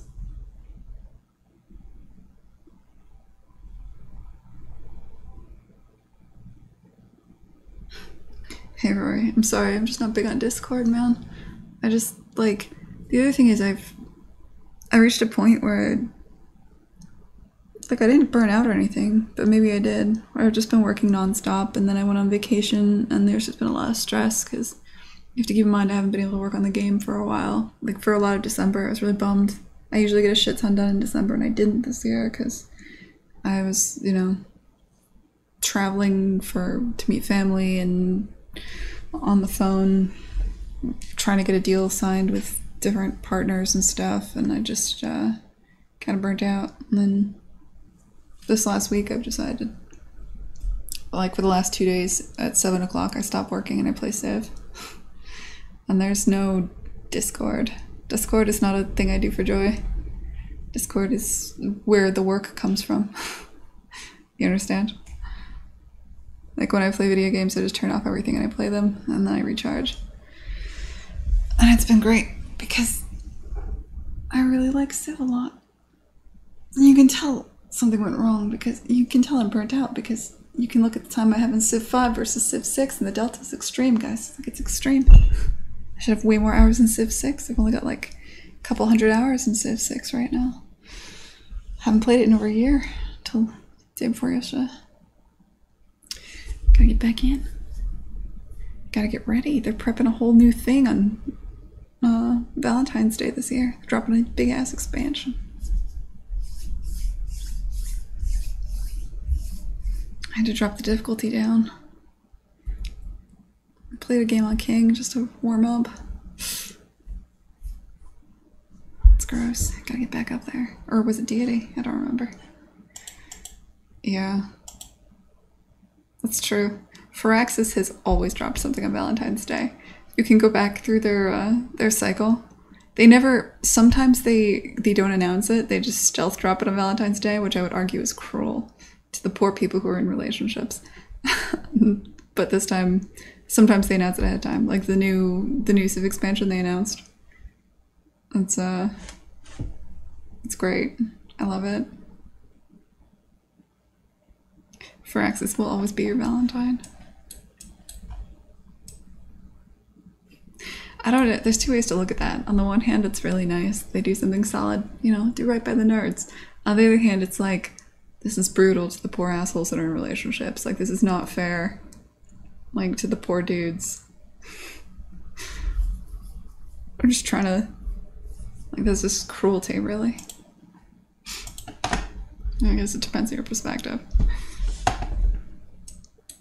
Where am I?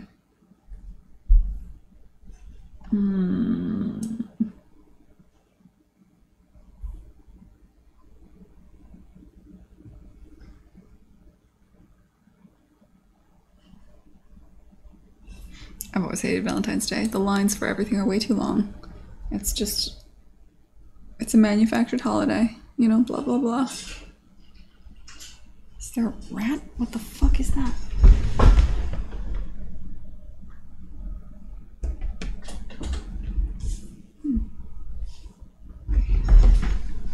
I don't think there's rats. No, it's just a ghost in the machine.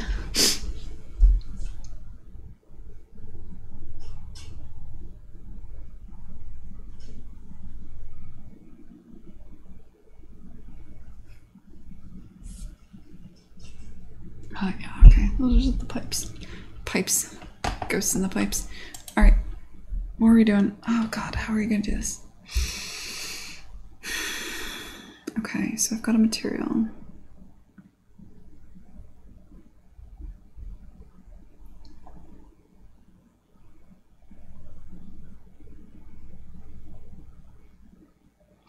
There's something I haven't talked about yet, which is that I'm going to need to update the engine for reasons. And I'm scared because this game doesn't run on the latest version of the engine because they fixed a bug somewhere deep under the hood.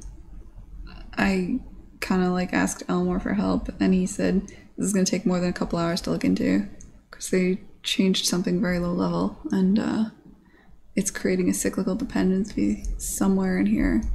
The problem is I referenced the game mode blueprint in absolutely everything, and then the game mode blueprint references some things, and I don't know exactly where in the project, but somewhere, somehow, I've gotten away with something because of some bug in this version of the engine, and at some point I'm going to have to update and find that bug and fix it. He told me if I wanted to fix it myself, I could take every reference I have to the game mode in the game. I know it's somewhere in the UI, and convert it to being a, what do you call it? An interface call, which would be a hack to fix it, but basically I'm not looking forward to it. And so every time I have to grab the game mode in a blueprint now, I'm nervous, but I can't see any other way around this. I kind of want to say whenever you set, my instinct right now says whenever you set the post-proc, like a new post-proc volume, take the material from that post-proc volume and pass it to the game mode so the game mode has it.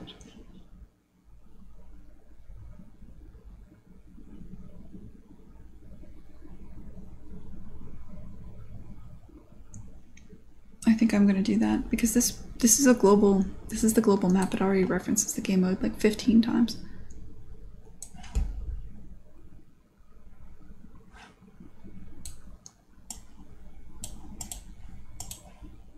But yeah, basically absolutely all the logic for the game is in the game mode. So, and I pull from it everywhere. So every time everything pulls the game mode in, which is all of the logic for the game, which Elmore has indicated is bad for reasons.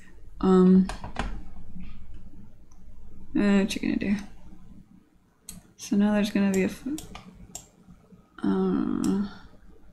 there's no fixing this. We're just gonna be working around this for the rest of the game. I don't see any prayer of that changing. Maybe I'll do a postmortem with it at some point and I'll figure out how I should have done it. Then I'll do a lot of learning. So current post-proc volume. It's just gonna be a variable in the game mode. Or current post-proc material.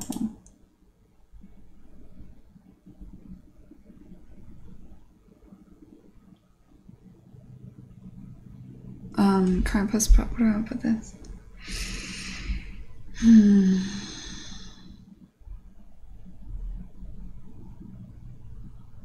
Yeah, current post-proc pre-tone mapper.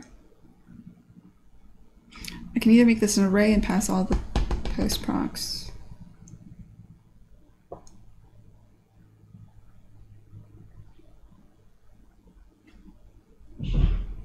I just have one.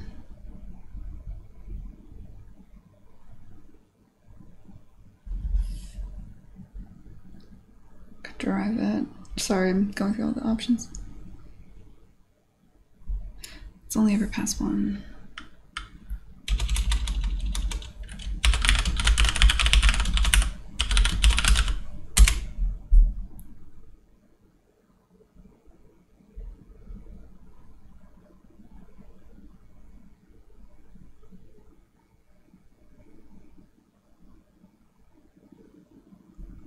Sorry, I'm having another thought. On the camera, you can override the post-proc.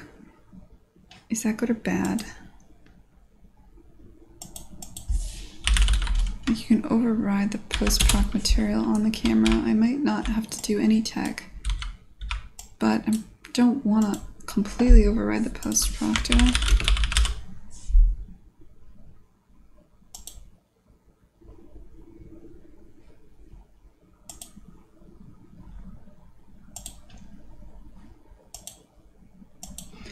I seem to remember.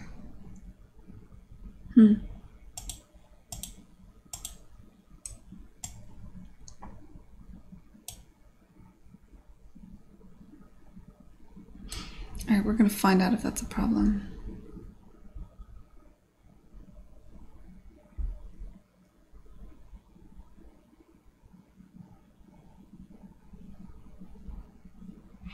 Okay, different options. We can update the texture in the post-proc. We can add in the post-proc material that's already in there before the tone mapper. We could create a new post-proc material for each backdrop that we want and shove that onto the post-proc volume. So that rather having one massive post-proc, we have like a building of various post-proc volumes that add together. That would require making a material for every backdrop we want, which would be good if we want to do very unique things for each one. Like maybe some backdrops we want to do something special.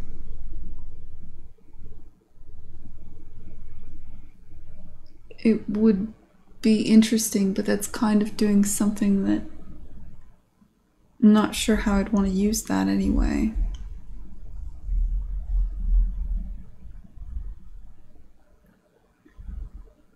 I don't think I want to do that.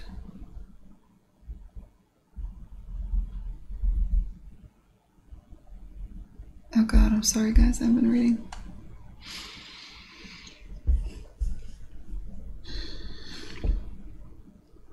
.420 is, yeah.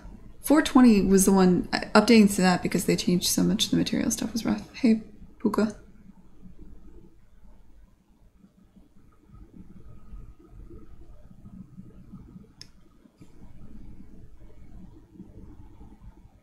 Do I have a secret contact at Epic? I think they could support their old and new version of the change with a quick boolean. It's one line of code.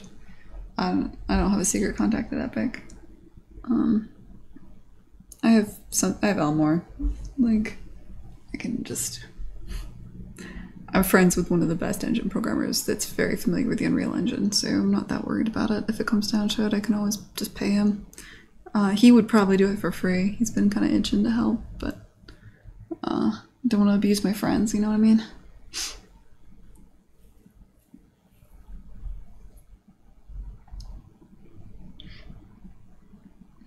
The modular solution. Well, the problem with the modular, the solution where you have one material that you change, one post-proc material, technically there's multiple, but the solution where you have a texture on the post-proc, there's a reason I like that. It means I only have to make a texture. I'm not pushing a new post-proc onto and off of the post-proc volume all the time, tracking where it is and such in the array, and then removing it. It also means I don't have to make a new material every time I want to. It's just I'm changing the textures within a material rather than adding and removing a new material. But adding and removing a new material does open up a lot of interesting options. There's no one solution here.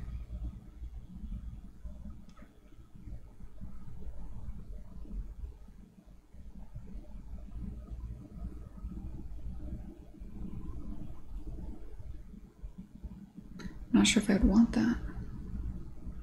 I don't. The end.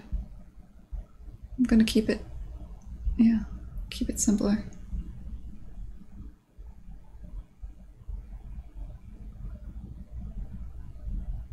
Yeah, I agree. I'm not gonna go modular again.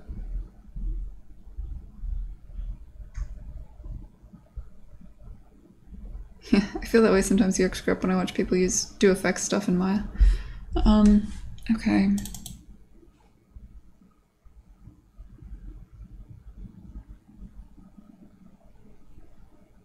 Yeah, I think this is the way I'm going to do it. Material.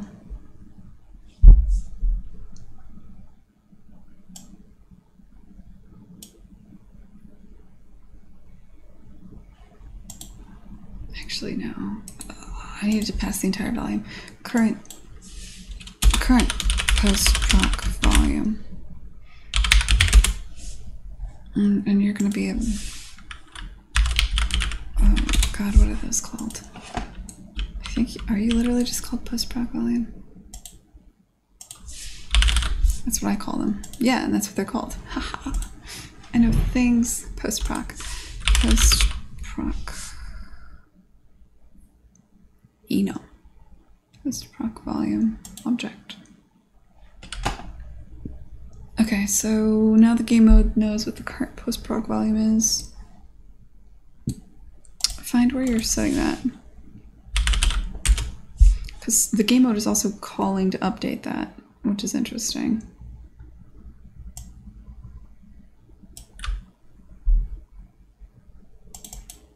Alright, so when I go from the UI to the gameplay HUD, that's when I update that. That's fine.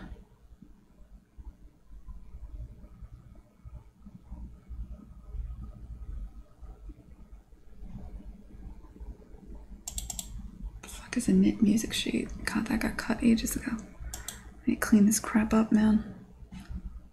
Okay.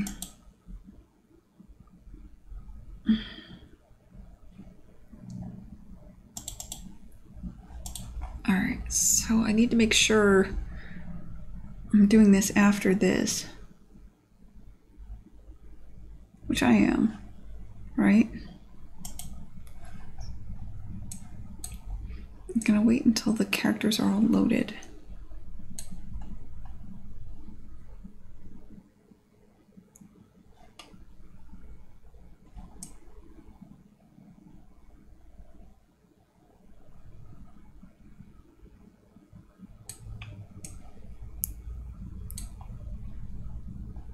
Okay, so here's where I changed to the gameplay HUD.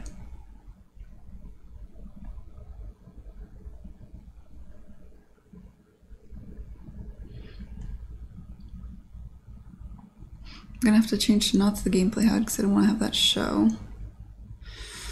Oh, good God.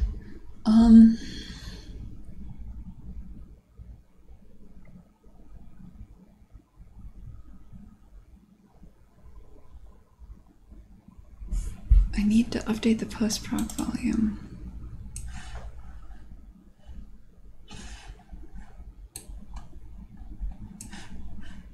Imagine this gets called in a couple places.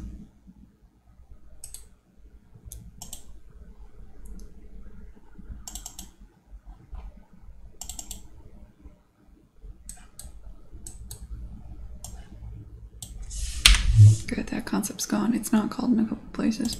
Are you ever called anywhere other than this one place?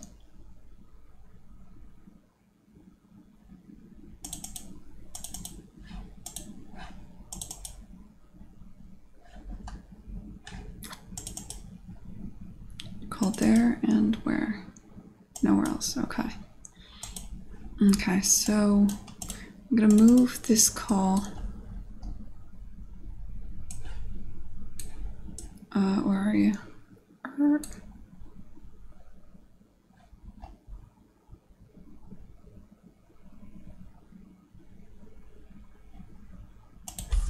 Let's update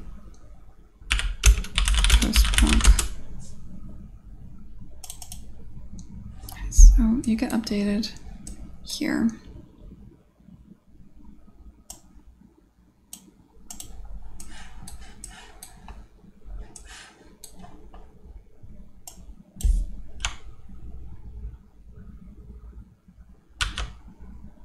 Okay. Event graph.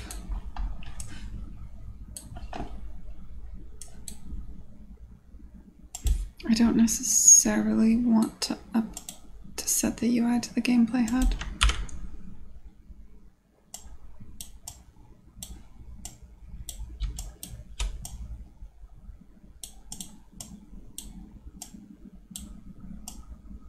What is this statement? I bet this is legacy. What are you? Skip HUD update. Is that ever called?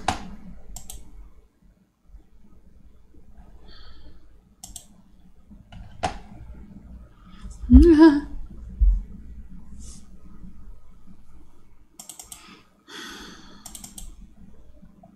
No. No. No.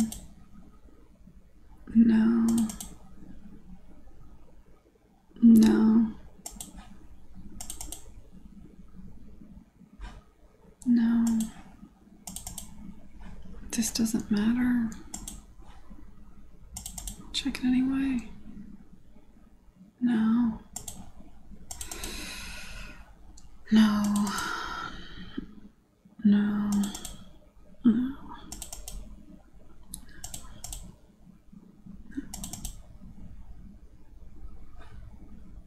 Yes, what are you?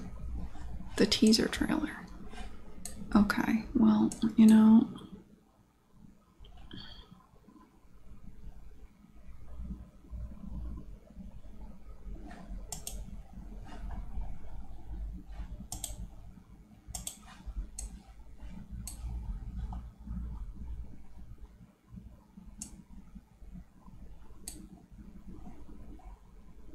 Is this whole thing done for the teaser trailer? Because guess what? That trailer's done. I'm scared to delete this. I'm just gonna set that aside.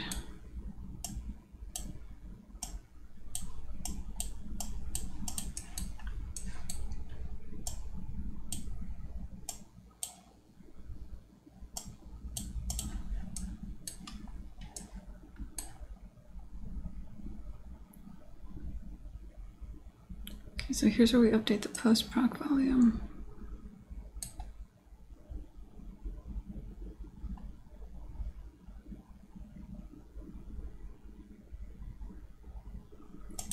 Apparently every single, are you telling me?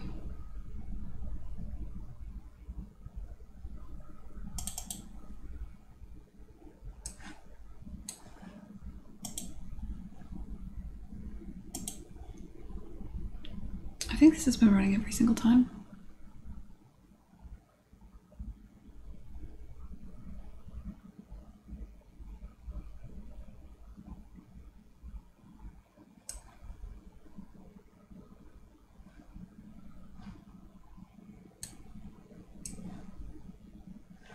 I'm gonna try just wiring it like this and seeing if we have any immediate problems. Because I kind of want to structure this a bit differently. And it's been an age since I cleaned this up, and I'm pretty sure there is some legacy dumb shit in here.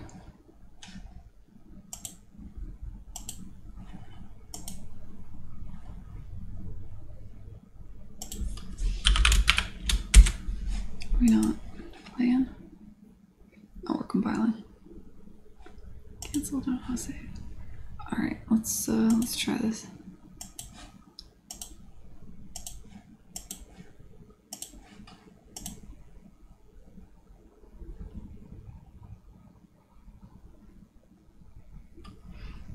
I haven't seen your outline for the GC talk yet. I haven't written it yet.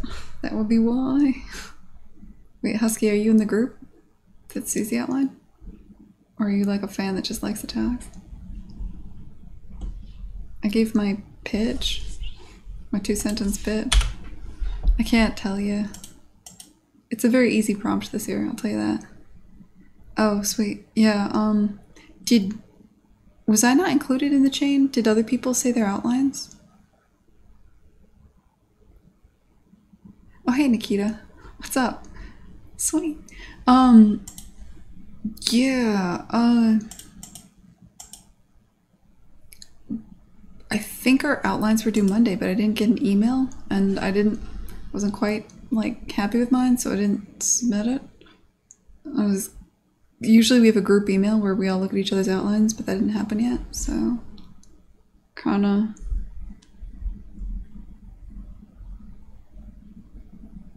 Oh, there was.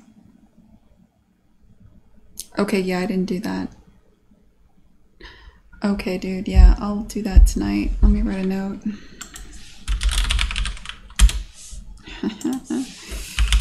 Sorry. Outline and G drive. You guys have all put yours up already? Probably. I'm late. I should have just done it. I thought there'd be an email.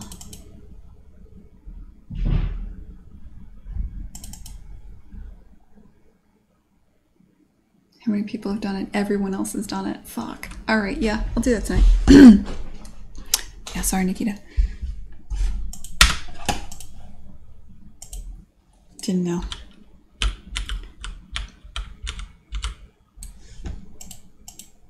I'm excited for yours though. Yeah, I got the email from Lana. It's just usually we like talk and give each other feedback in that email thread.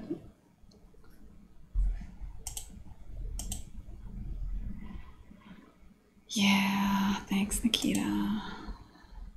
I'll do that tonight. Let me get this to a place where I can check it in, and then I'll probably get dinner, and then I'll do it. I mean, I have like a rough... I don't really. I've got some shit on a notepad somewhere.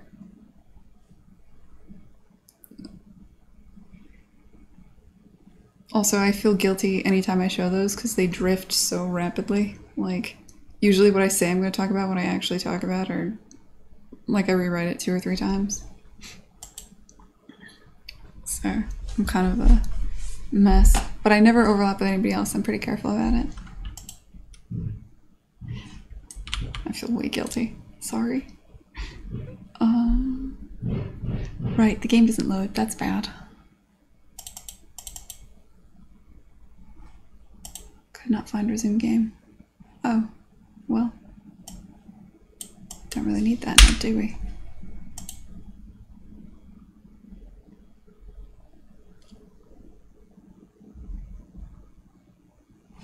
Oh god, sorry, I'm getting like Slack pinged.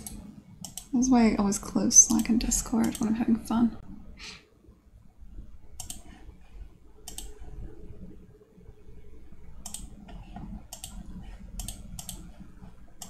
Alright. Oh my god, what's going on here? Where's the game? There we are.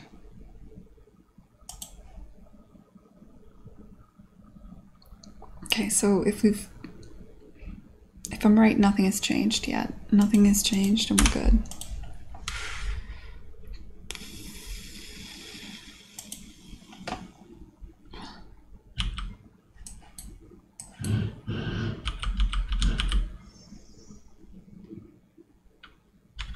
Yep, going from level to level, dying, things are good, life's good. Whoop, whoop.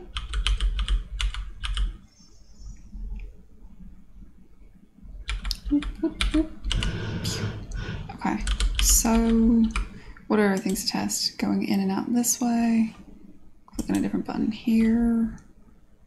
What are other things to test? I don't know. I suspect that's fine. Like, I don't think anything was ever taking that path. I really do think I set that up for the teaser trailer, and it's just not required anymore. Yeah, so nothing was ever taking this anyway. Which is a little bit scary because that means... I don't think I realized until now that the... What is it? Let me show you. This whole thing, UI to gameplay HUD, was apparently running every single time you load a level. Which I'm not sure if I like that. I probably don't. But... I think what I'm going to do is, if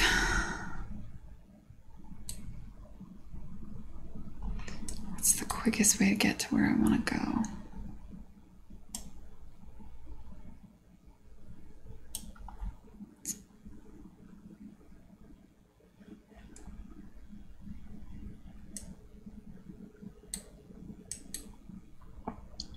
I'm going to update the post proc. I'm gonna update the HUD text. I don't know. I'm gonna, if the level dialogue lines that currently exist are greater than 0, if your length, I need to change this. I might be working on this all night. I might have lied to you, Nikita. I might have it to you tomorrow. This is like this greater than 0.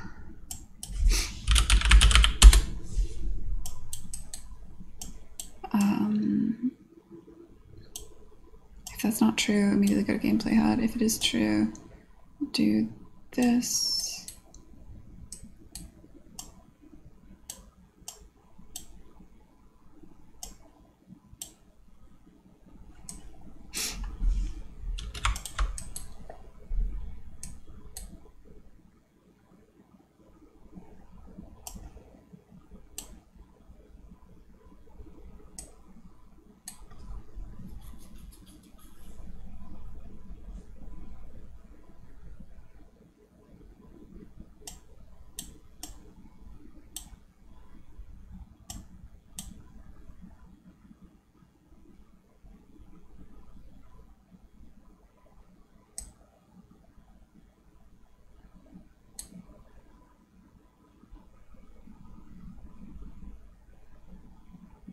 I'm trying to figure out what the difference is here. Oh, getting the name of the section.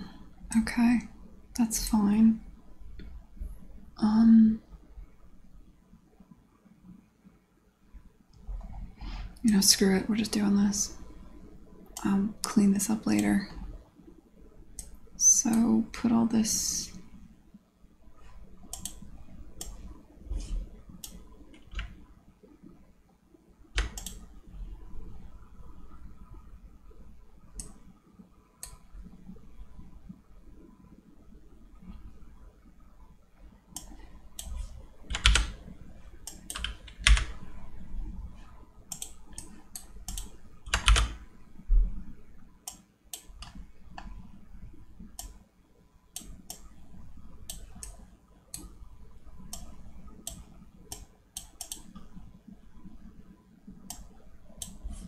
Promote to variable.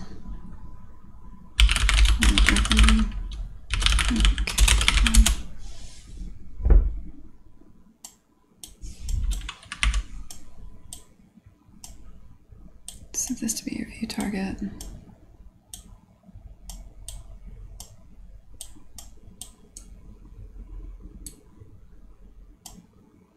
Sorry.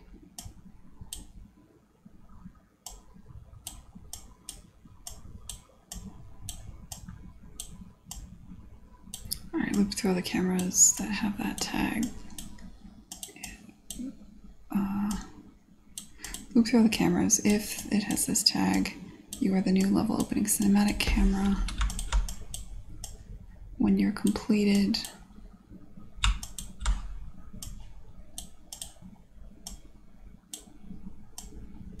do this.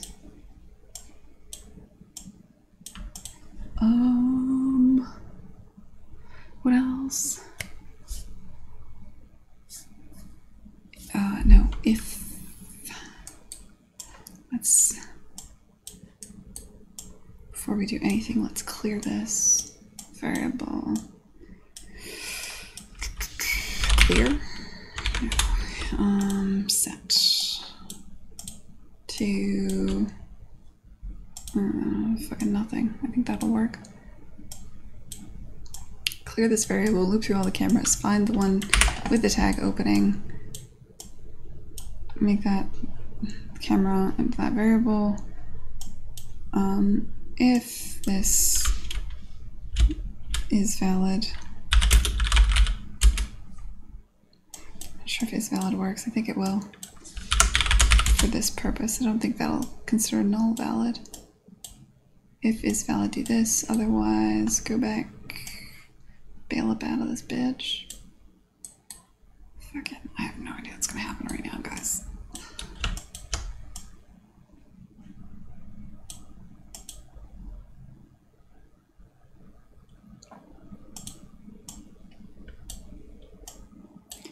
A better way to do this would be this.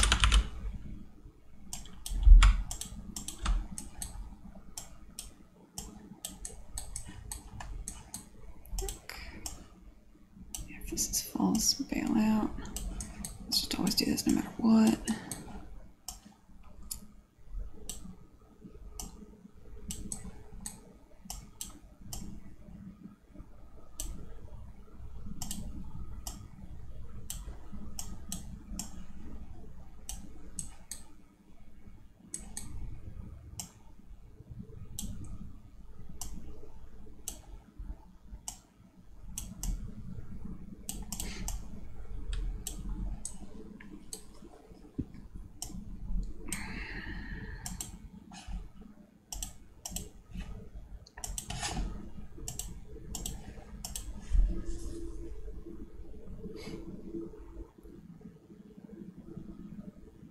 Oh, Husky, no worries, man.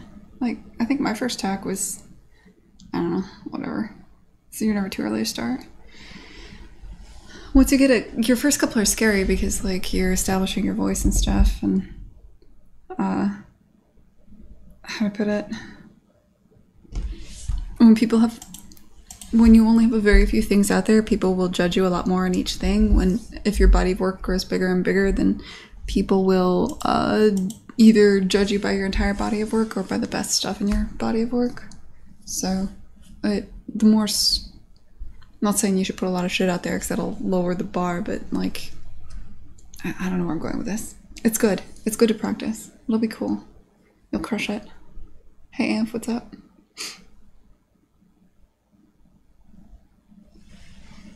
Yeah, Lena's doing it this weekend. Cool. It's Thursday. So, good. Okay.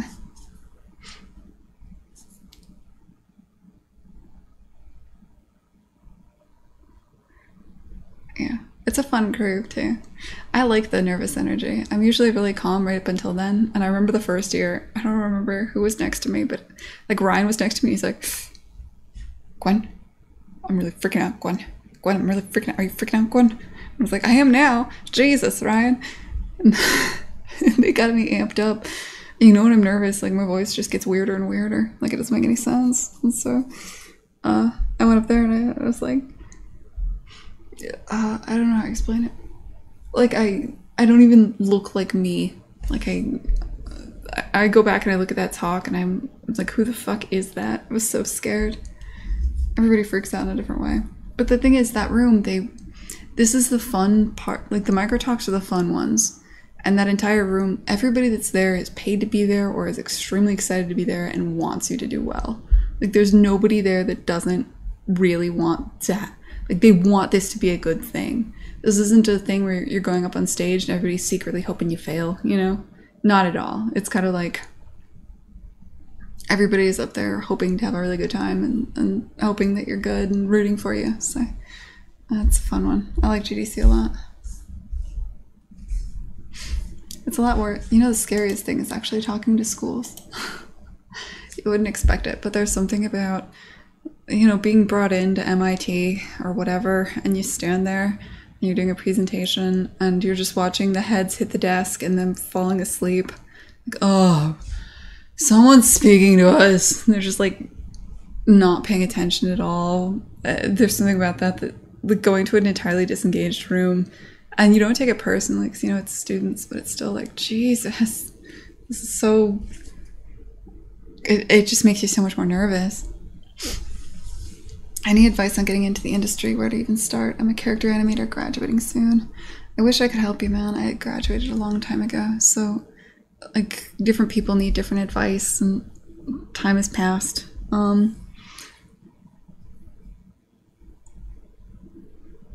mean...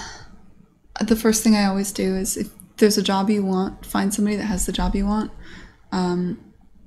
Like, say you secretly really want to work at Blizzard.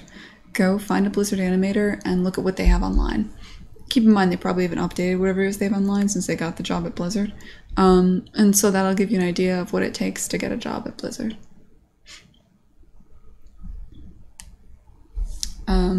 And then just make sure your work is up there. I mean, most of the time when we're looking at every time I look at animators, they're usually we don't see resumes. They pretty much just forward around demo reels, usually a link to somebody's video demo reel in the case of the animators. In the case of the animators, you just kind of live and die based on that alone. But don't worry about having the nicest website or whatever, or obviously make sure to get through HR, you have to have a decent resume, but nobody's going to look at your resume other than HR and then the people who are literally sitting down to interview you at the interview. Another thing is anytime you can get around HR, if at all possible, that's always a good thing. Like if you know a friend from school that's working in a place and they can put your shit in front of an art director, or if you have any way of reaching somebody that is not HR, that's always valuable. I remember, this doesn't work as much anymore, but I got my first job at GDC, and what I'd do is I'd wait, and like, when you're at a big studio, you go to the talks or whatever, you're sent, like, if you're at a big studio and you're a big deal, they'll probably send you to GDC, and you'll go to a couple talks, and then in between talks, you'll go meet up with everybody else from your studio and like hang out at your career booth, because they got water bottles there and stuff, but you're not part of HR. You're kind of like scooting in there, avoiding the students, and meeting up with your buddies. You can kind of pick out who's actually industry versus HR, and then be like, if you're nice about it, if you're like, hey, look, do you happen to know an animator? I really want to break into animation, and like have your reel on your phone or on a tablet right in front of you so that you can just show it to them. That's kind of like the hustle at GDC. If you go to GDC, which is like how I did it. I generally have an easier time hustling in person, because cold calling is just randomly spamming people with your reel online. Like, I know a lot of people get jobs that way, but I find it very draining. And I wasn't personally very successful doing that.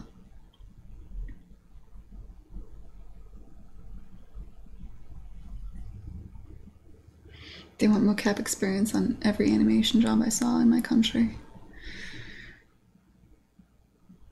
What country do you live in, Ninja? I know there's a lot of the thing that gets outsourced the most is mocap cleanup. So that doesn't surprise me at all. And there's just a lot of that. Like,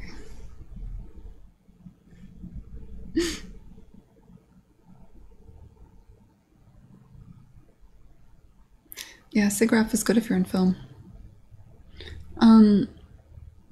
I mean, you gotta keep in mind too, it's just the number of jobs there are for mocap cleanup is more than the number of jobs there are for hand-keyed animation. That's just reality. Just because it takes an army to make games like Assassin's Creed and Red Dead and so forth. There's just so much mocap to clean up in those games. And whereas you get games like, I mean, unless you're Blizzard, most AAA games are mocap cleanup, and most of the industry is AAA. I know you don't feel that way if you're on Twitter. It feels like the entire industry is indie, but overwhelmingly, like, AAA people largely aren't on Twitter. You largely don't hear about them, but there's no doubt that there are several hundred people working on Assassin's Creed, that there's just way more bodies in AAA than there are and way more jobs in AAA than there are in the indie space. And the AAA space is largely mocap, so it doesn't surprise me at all that everywhere there'd be more mocap jobs. And mocap cleanup is something that's very easy to outsource. So I would imagine if you're in a country that's not America, there would be a lot more of that. How long would it take to learn the mocap stuff? I mean, basically what that comes down to is instead of Maya, you're using Motion Builder, Mobu. I'm not the right person to talk to you about that, 'cause that's a world I've actively avoided. Just not what I'm super interested in right now, or have ever been.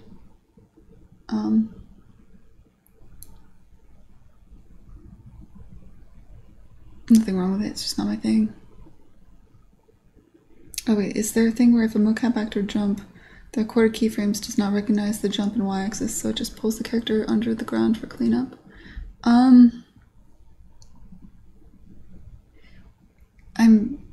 mean, if your pipeline's crap, that's probable. It depends on what tools they're using to. I mean, at some point, you're probably using a tool to go from dense keys. Well, you shouldn't be.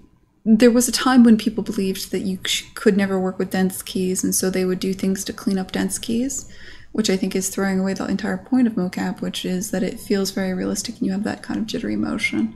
So there was a time when people would do cleanup stuff like that might make the mistakes you're describing, but what you're describing sounds a lot like something like a bug in that kind of stuff. Yeah, talk to QuickFlint. Sounds like he's the one to talk to you. Sweet. What badge do you have, Omixer? Gonna come up and say hi to me? I'll be hanging around the animation boot camp on Monday. And I'll be around. I'll say hi to people. Anybody that's in the stream. I wanna know who you people are. How you found the stream. You have so many questions.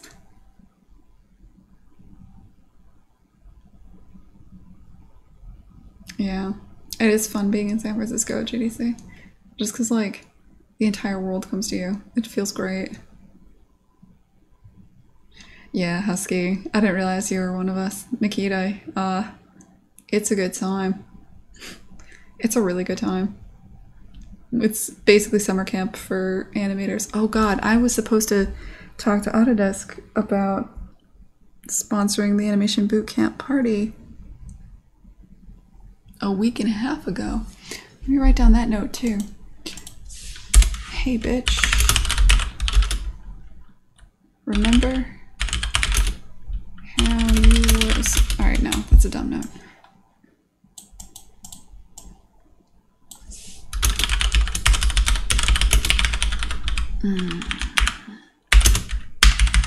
I'll do that after dinner today. I'll get this done. Yeah, Husky, it's a good time.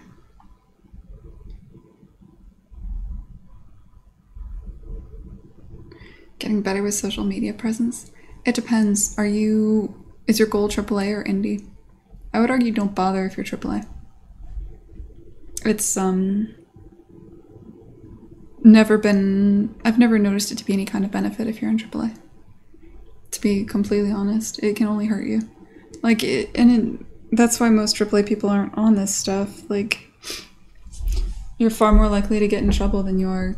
If you enjoy being part of Twitter and being out there and engaging people, or if you're like a designer and it's something that's probably more part of your job, that makes sense. But if you're not, being on any kind of social media, like as somebody that's part of a company, is just only a liability.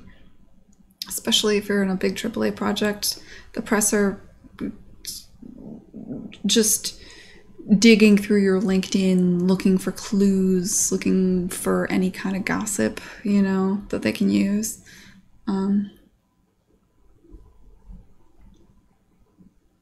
Having a decent reel and working on good projects will get you jobs in AAA.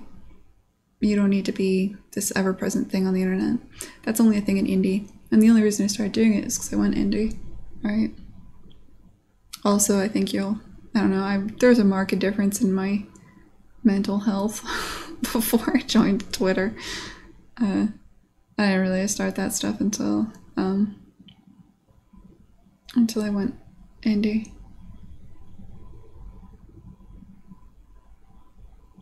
Though if you are a person that uses Twitter, and you're going to anyway, like to lurk, then I guess it does make sense to make sure you post too. Like if you're okay, so the best thing is not on social media. The worst thing is on social media, but not using it, only reading what other people are doing. If you're gonna be on social media anyway, you should put yourself out there, just because otherwise you're getting all the sad vibes and you're not getting any of the, like, I don't know, good vibes. I can't explain it. I can't explain why I hate. So maybe it's just who I follow or something. I don't know. Whatever you do, don't look at likes. I mean, there's something to that. It's fun if it's something that happens every now and then. Like, it becomes a problem if it's something where you find yourself a couple times a week putting something up and then waiting to see how many likes you get. Then it's bad. If it's something where you've spent a year on a trailer and you drop the trailer and then you feel the euphoria of like, oh my god, every game developer loves that, you know what I mean? You get that feeling of like when you launch a game, or when you and your studio have worked really hard on an E3 trailer, and then it shows E3, and then the press write articles, and you spend 2 days just basking in whatever the press said and being like, oh, this guy didn't like it. Research all the reasons why that guy's a douche. Be like, oh, let me tell you about this fucker right here. Like, there's something to that that's fun, but it's fun if it's an every now and then thing. It's not fun if it's you put shit on the internet and then you're waiting every week to be like, and you're losing hours of your life to just like, let's see what the world thinks. That's when it gets kind of dark.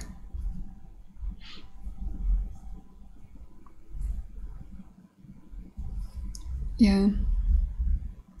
It's interesting. The next generation is definitely dealing with this in a bigger way, I think. I think I'm kind of glad I managed to somehow accidentally avoid it very much. I've tried to explain this to people, that like the difference between me and Lana is just as much as the difference between me and somebody who's like 20 years older than me. That we used to define generations as like baby boomers, Gen Y, what was supposed to be Gen X, or wait, Gen X was supposed to be Gen Y, and then it was renamed millennials. But the reality is there's such a marked difference between somebody who grew up with the internet versus somebody who remembers time before the internet versus somebody whose entire experience of the internet has been on their phone versus somebody who graduated. There's a division between the people who graduated before the housing market collapsed and those that didn't, because the ones that didn't, those millennials are like, had to go to grad school or live at home for several years and are just on a different life path. And our experiences, like technology has moved so quickly over the last 2 decades that it's difficult to bucket people in a big bucket like we used to. I just feel like we're all very different than we used to be. Oh, did I just get called out in an email? God damn it. Alright, let's see what Lana has to say. Everything looks great, except for the following folks. Gwen Frey. Thanks, Lana. Alright, god damn it. Oh. Did she know I'm fucking talking about her on the internet? I love you, Lana. Alright.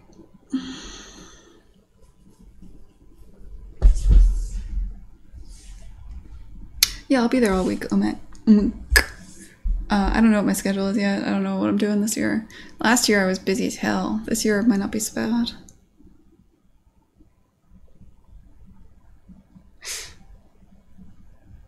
Shit. Alright, look, we gotta get this done so that I can get Lana off my ass. So, the hell are we doing? Let's get this done. Let's get something. Oh god, this isn't gonna get done tonight. This is a major change. Right? What was I doing? I was compiling, and that was what was taking so long.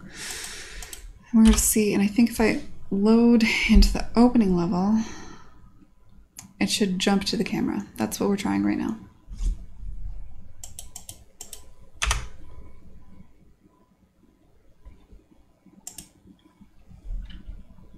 Yep, that worked. Okay.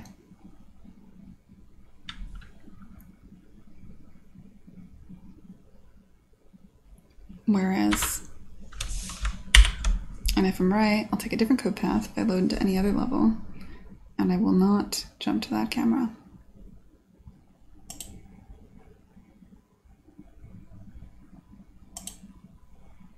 And this still works perfectly. Okay, good. So, what have we learned? Game mode. I think I'm just gonna delete this and know that it's not required, and I'm just gonna maybe let's just bite the bullet and get rid of this. Skip HUD update. It's not a thing.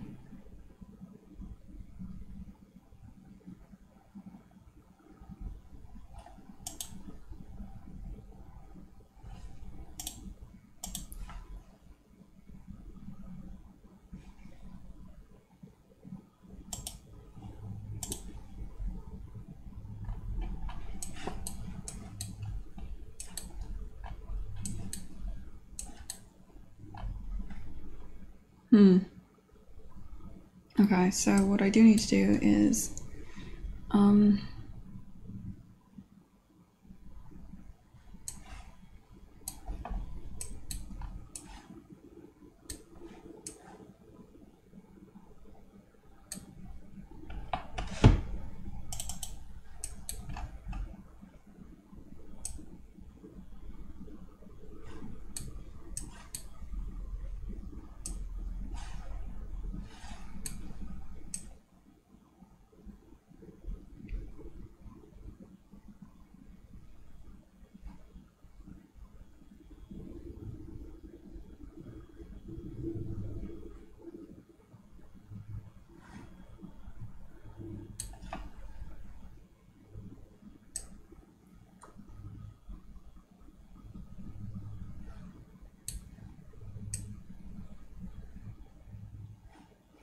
maybe I should just do this no matter what.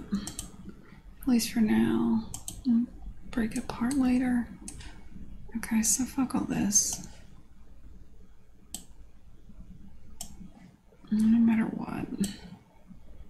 UI to gameplay HUD. We're going back on my word here. This is where it is before.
Alright, and what I'm going to do now is I have this current post-proc volume. Get material.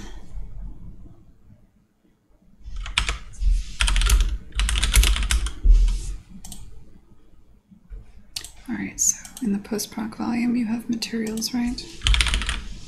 Post-proc materials, yeah.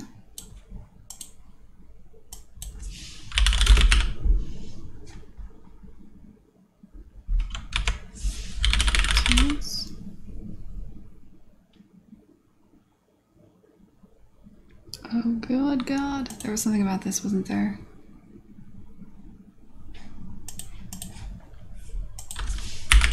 Or post-proc materials in the blueprint.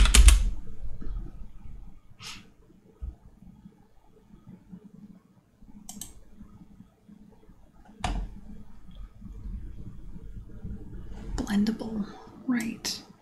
They called them blendables.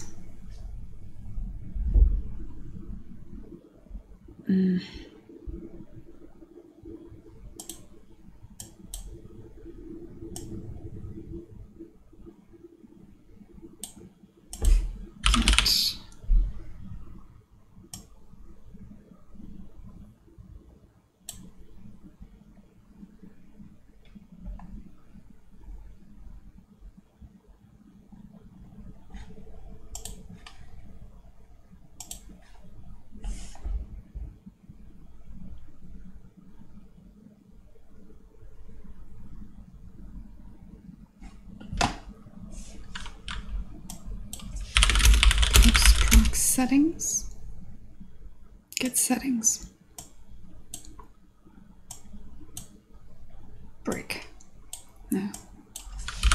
Break this. Show me what you got. You're not gonna. No, you're not gonna, huh? Okay.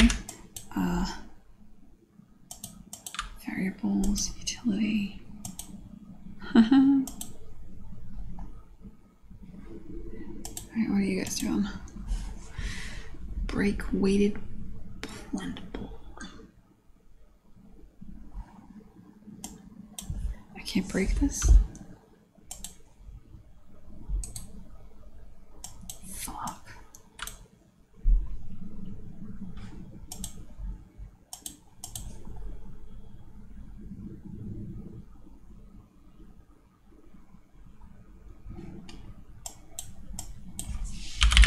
Blendable. Blend.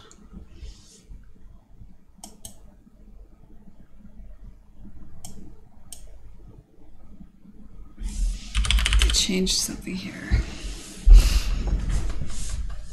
Oh crap.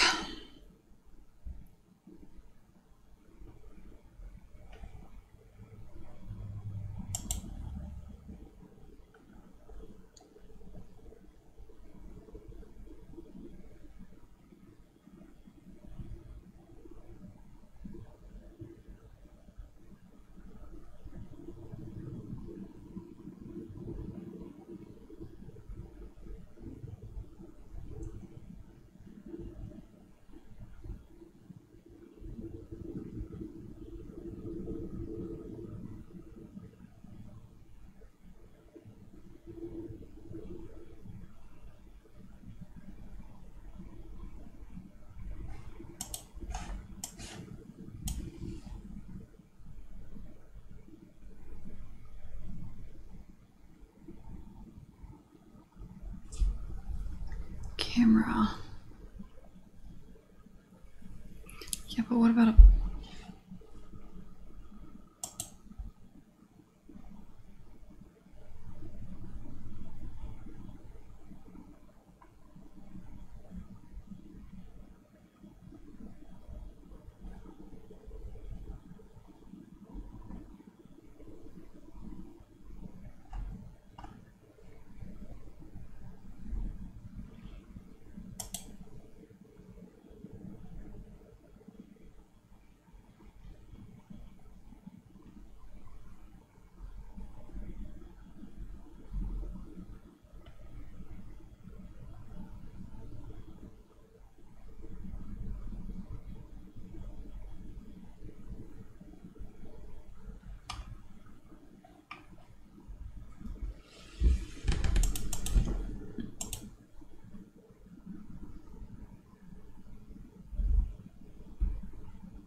So it's definitely part of settings.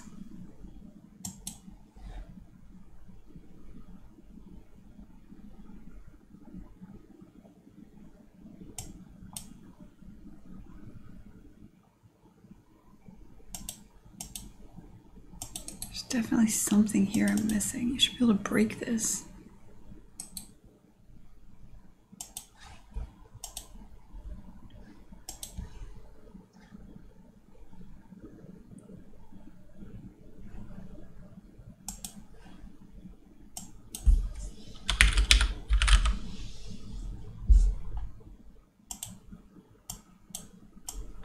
I can make it, right? No, did they delete that? Is there something missing from this version of Unreal? What version is this?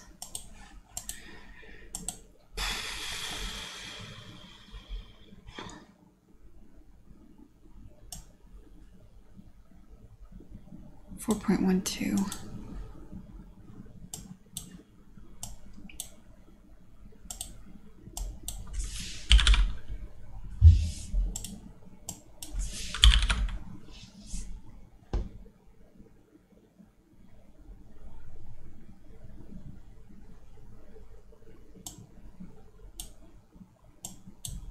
It's the brush component.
It's gotta maybe be get maybe.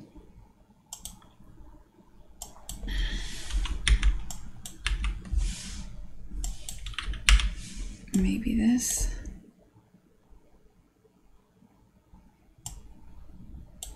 Material in the brush component. That doesn't feel right. I don't think that's correct.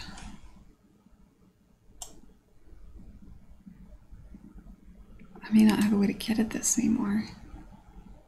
How did they get rid of the blendables?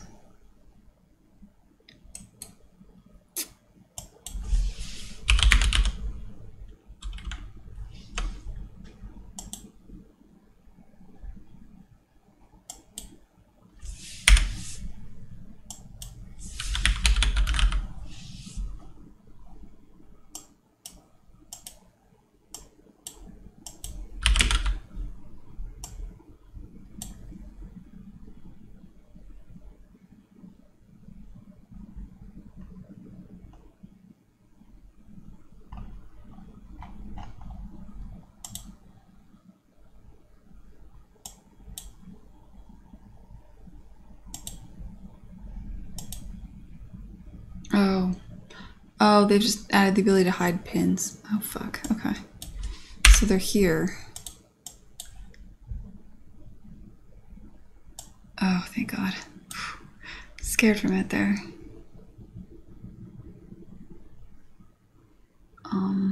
There's just a lot of them. So give me rendering features, post-proc materials. Okay.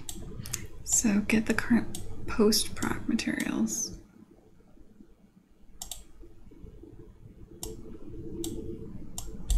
Get settings. Yeah, okay. Set member. Groovy. Set rendering. No, I don't need to do that. Ooh. Break this for each material on my post-proc. Break this motherfucker. Alright, and I've got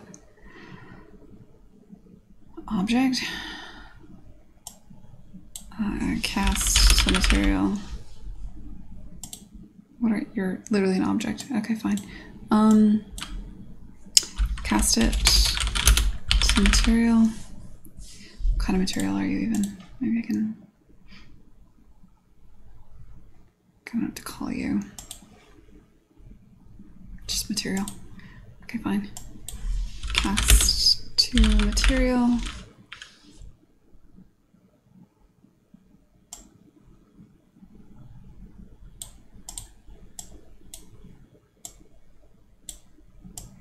Material set. I don't know. Parameter.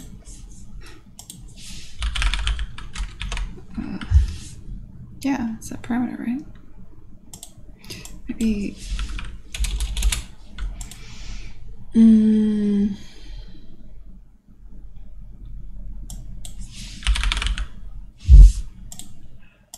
That's by cast to material instance. Parameter.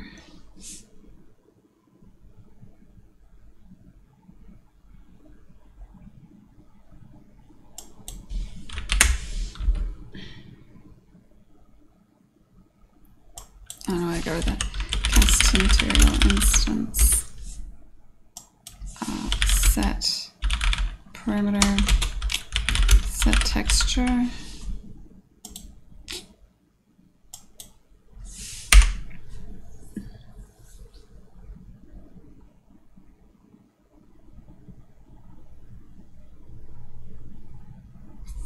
I don't want to do all this here. That's the other thing.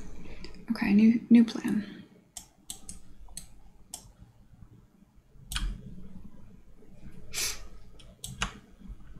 There's no reason for this to happen on the game mode. This is sloppy. Let's move this into here. When I update the post-proc,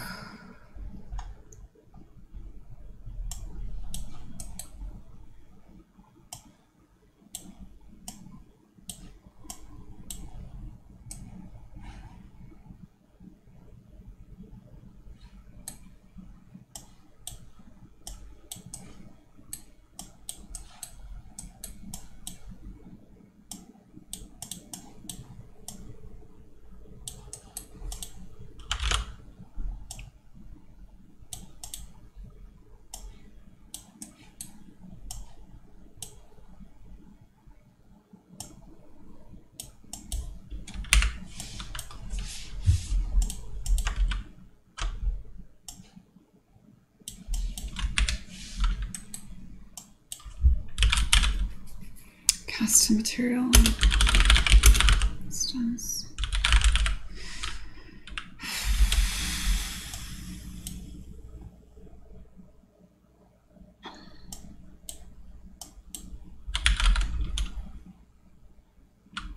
Set material.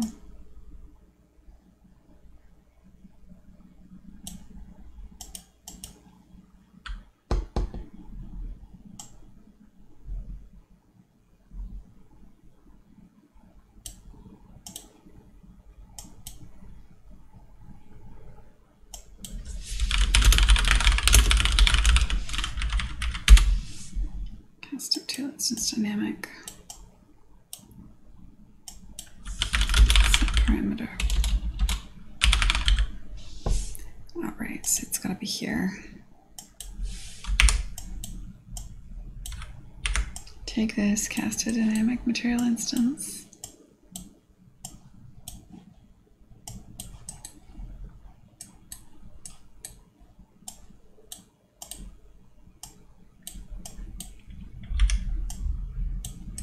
Alright, whenever you update the post proc in the game, immediately for each material, no, just do it for the first. We're just gonna hard code it. The before tone mapper. It's getting kludgier by the second. Just get the first fucking thing in the array.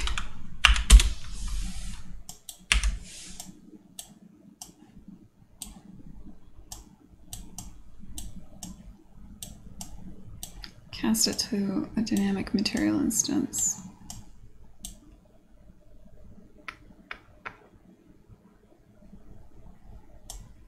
Oh, I'm sorry, don't get a reference. Get a copy.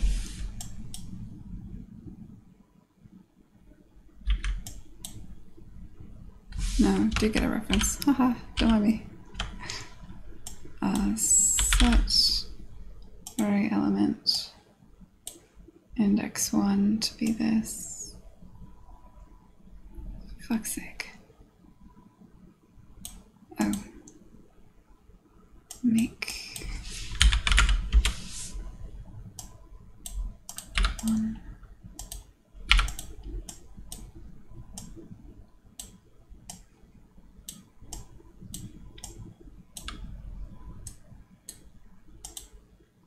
And then in the game mode. Are you serious about the fucking game mode situation?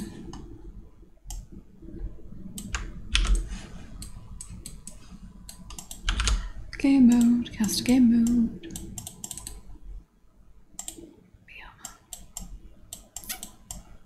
Sit. Alright, back in game mode. You are now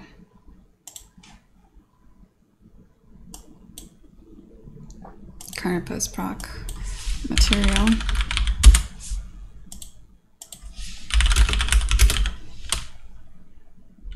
Sorry, material instance dynamic. That's what you are.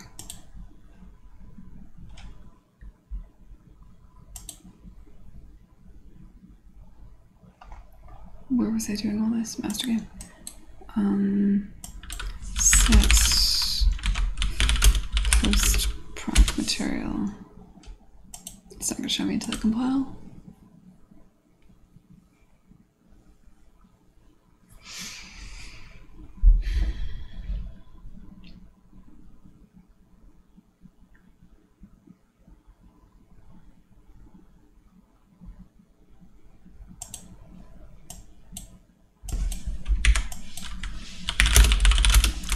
Post-proc material to be this material.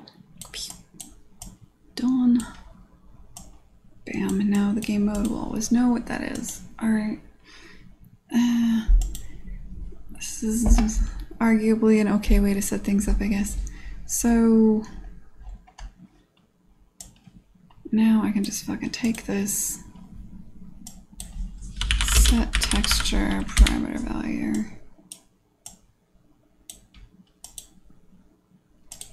for now I'm going to hard code it to our test, which is screen overlays, this one.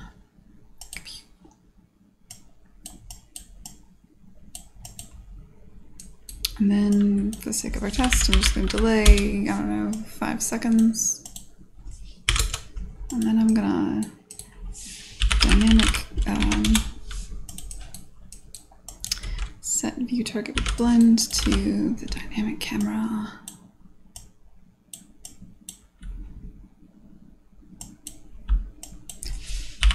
Controller. Dynamic camera. And I'm going to, oh right, what's the name of this? Material post proc. I called you cinematic background screen overlay. Is it that?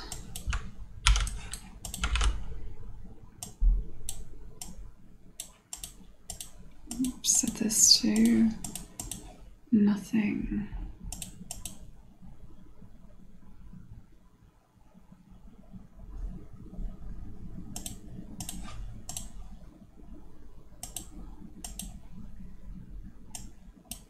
Let's see what happens.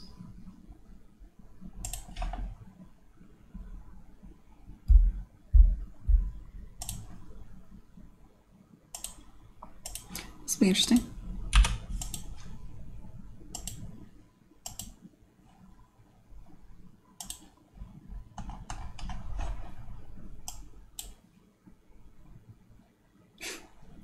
Rory, you're such an asshole.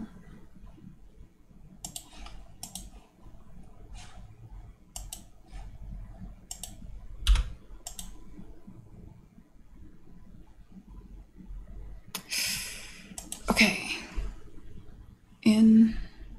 I don't see the background thing happening. And we're back. In general, the material's being real weird. Nothing's working with the material. I can just tell by looking at it. She's used to be cut out. There's a slight purple hue on everything that wasn't there before. Is that because of what I did?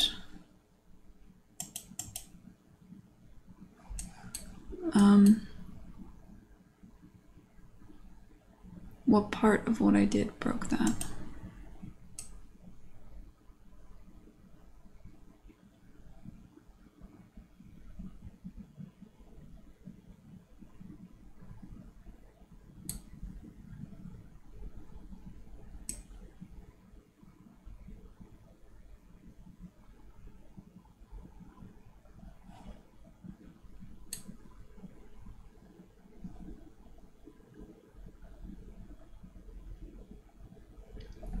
It's starting to look like the additive solution might be the better one. Jesus Christ. I didn't realize how hard it was to get a material out of this. But popping a material onto and then off of the post-proc might be the right thing to do.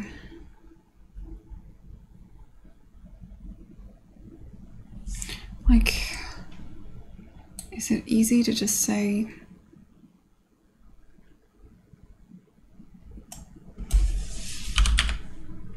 No, the blendable stuff is gone, huh?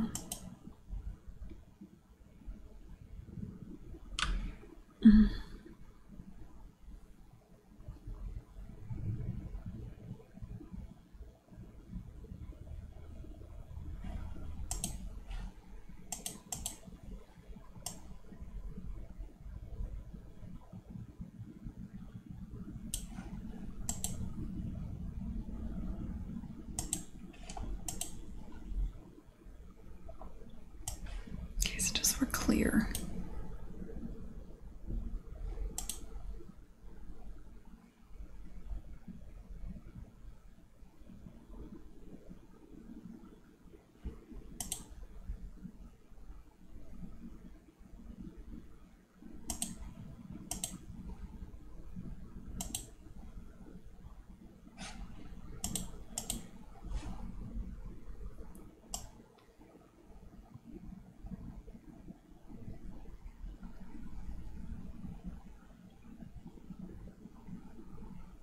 Hey, attack button. Sorry, I've been checking chat much.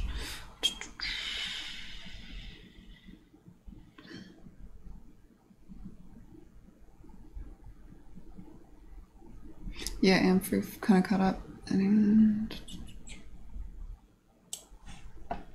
cool. Okay.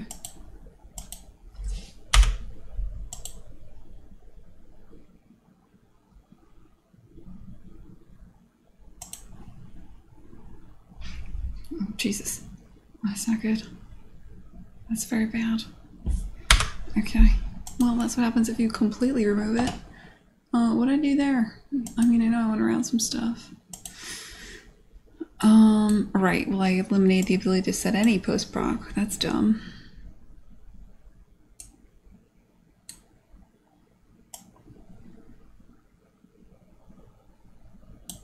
I just want to do this.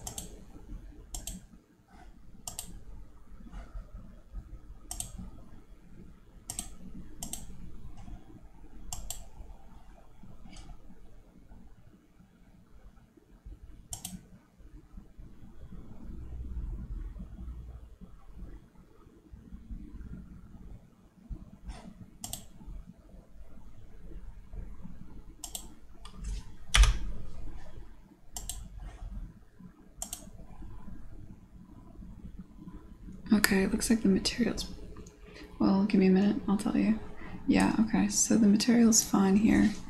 So the problem comes when I make it a dynamic material. Yeah, just close that. Okay, so something about getting the material, casting it to a dynamic, putting it back.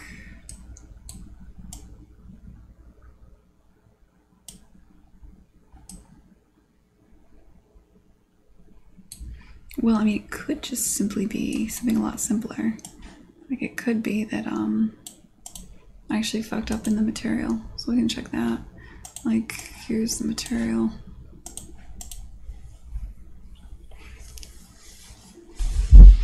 Let's see here.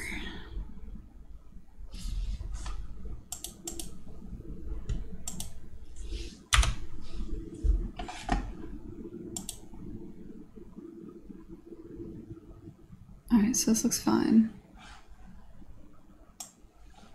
She's cut out, she doesn't have that kind of purple hue over her.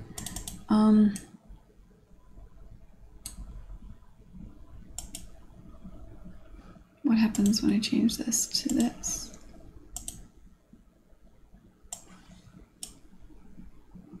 That's doing exactly what I expected it to. Okay. So yeah. Cool. So I know this should, in theory, work.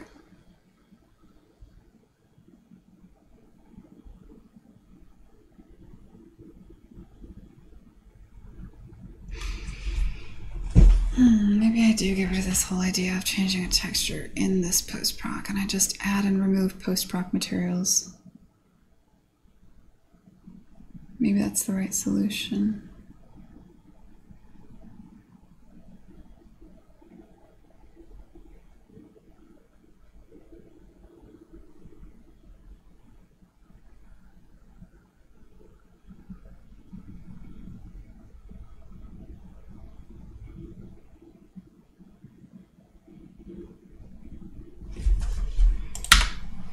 I mean, it is feeling a lot simpler now that I'm going down this path.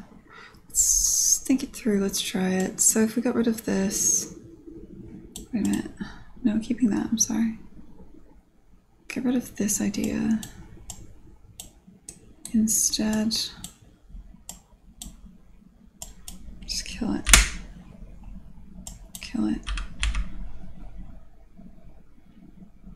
Go into master game. We're not going to fuss with the current materials. We're going to get the new post-process.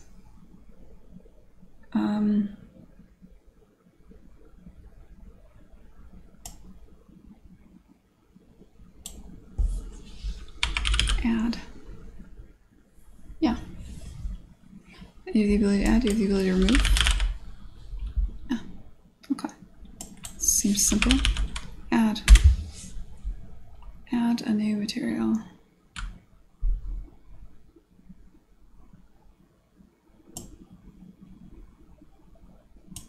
Okay, but not here, obviously. Get rid of this and this and this. I'm just gonna assume that I'm doing this. I'm gonna regret this. Go into the game mode. Sorry, cast. Game mode blueprint. Pure cast. What are you doing?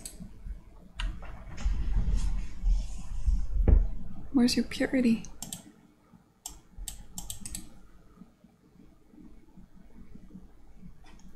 Pure cast. Okay.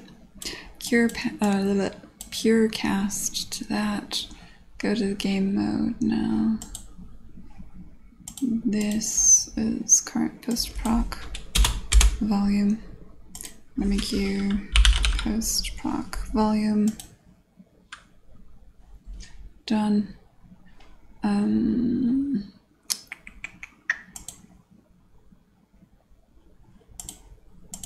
Wow.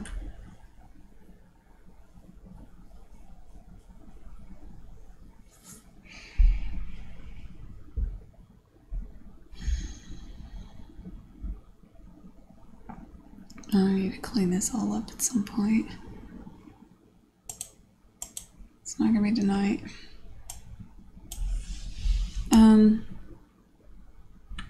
Set post proc.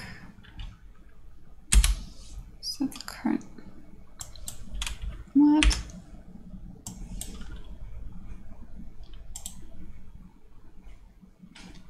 Post proc volume. No, post proc volume to object, not the enum that I made.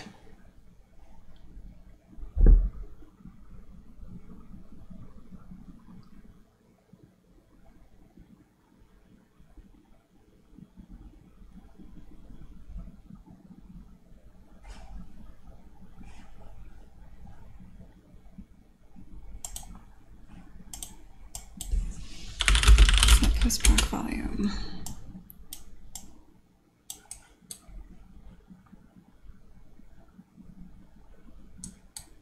Do this. Play. Take this away. Game mode. Get that. Post proc volume. Add to the weighted blendables a new material.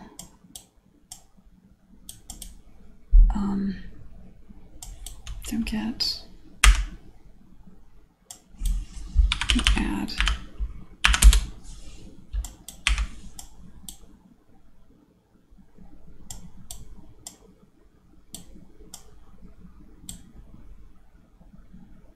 It's adding an array. That doesn't feel right. Break, maybe.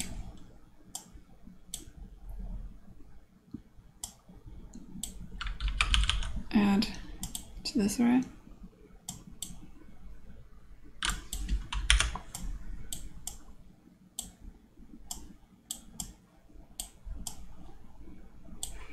Okay, and then we'll go here and we'll make, let's see.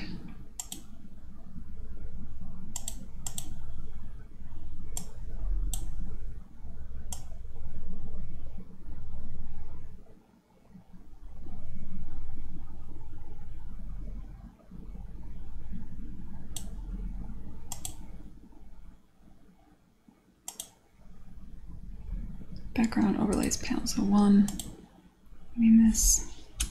Background overlays panels 01.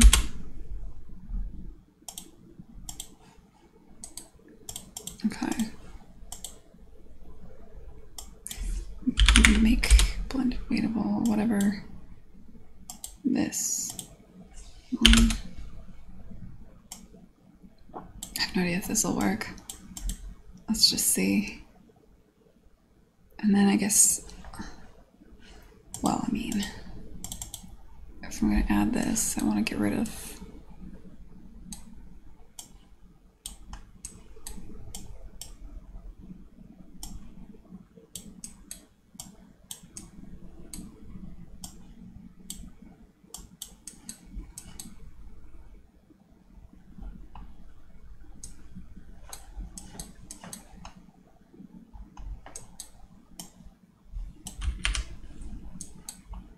okay.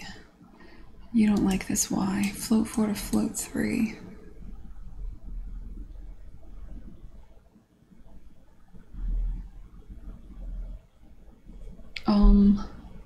Which one's which? Are you a float 4? I don't know, mask.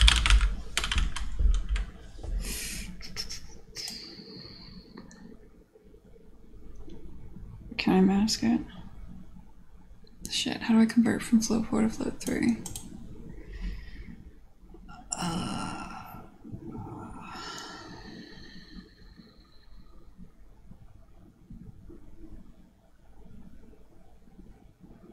I thought it was mask. Am I crazy? No, I'm not crazy. RGB. There you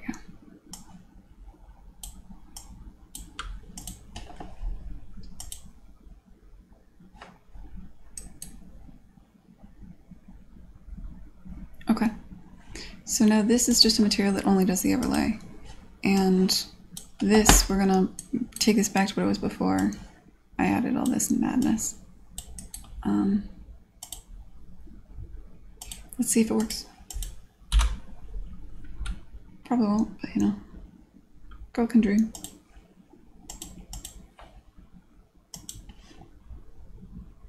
Oh, the chat's trying to figure out what I'm trying to do.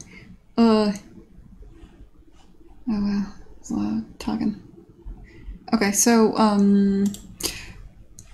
highest level is I want to add a thing. I want to add a cinematic moment anytime you load into a level. Long term.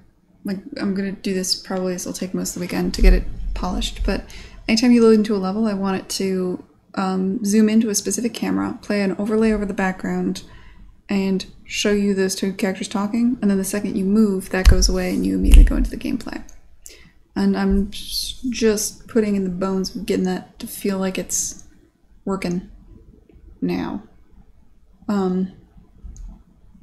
So this was me thinking in pictures, I guess.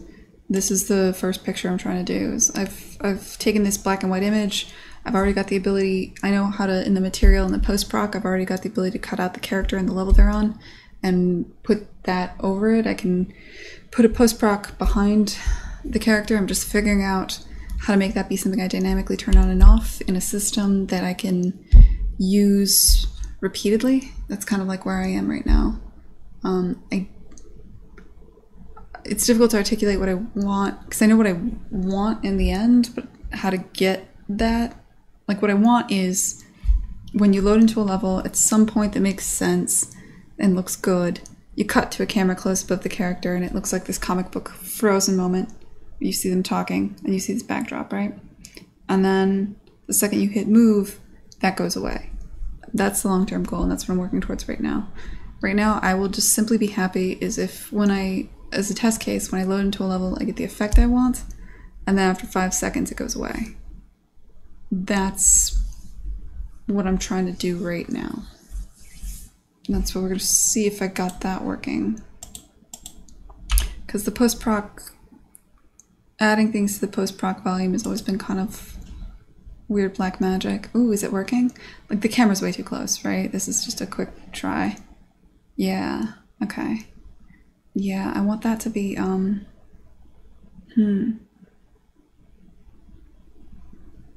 It's happening before, so there's multiple post-procs running here.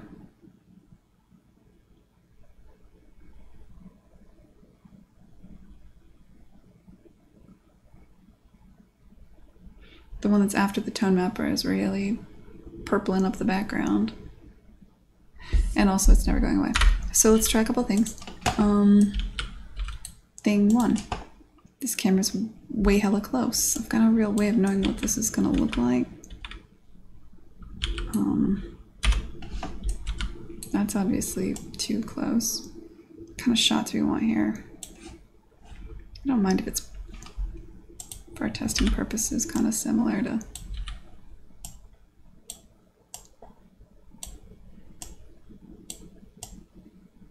mean, I'm not going to stress about composition right now.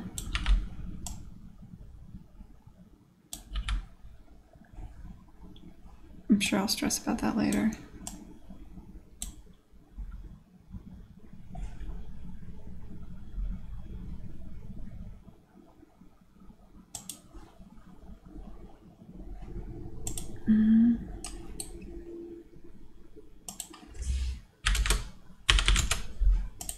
Also, let's get rid of that post-proc effect.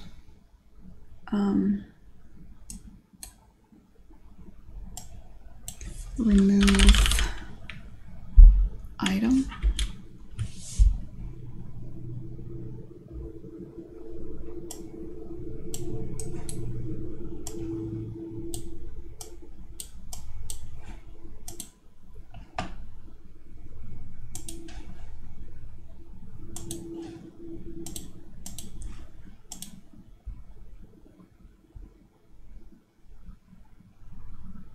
So I tried adding, I could have a material that's always on the post-proc, where the thing is I want there to be different background scrims for each level.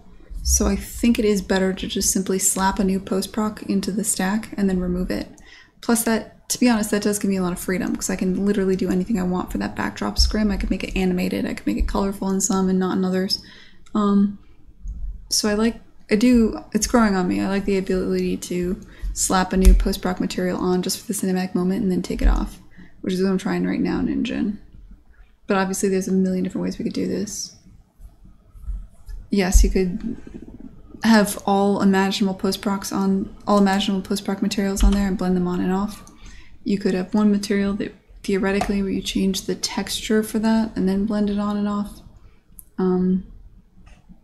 There's different options here. So I don't like, this isn't the blackest black imaginable.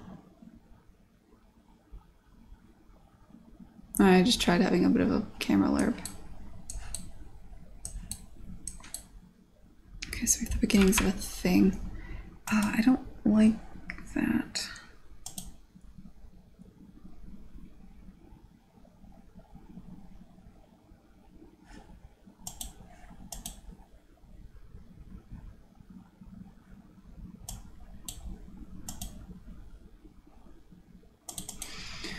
Thing is, there's the thing that happens before the tone mapper and the thing that happens after the tone mapper. And the thing that happens after the tone mapper is also turning the background purple.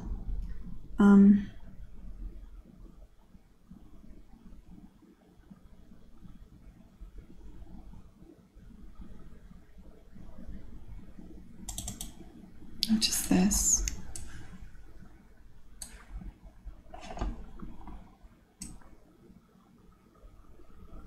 Which does beg the question, is there any reason you have to be after the tone mapper? This can all go away, right? This is scaling things.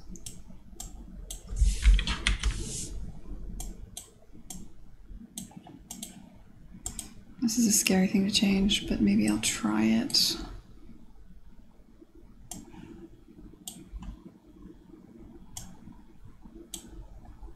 This will most likely not work.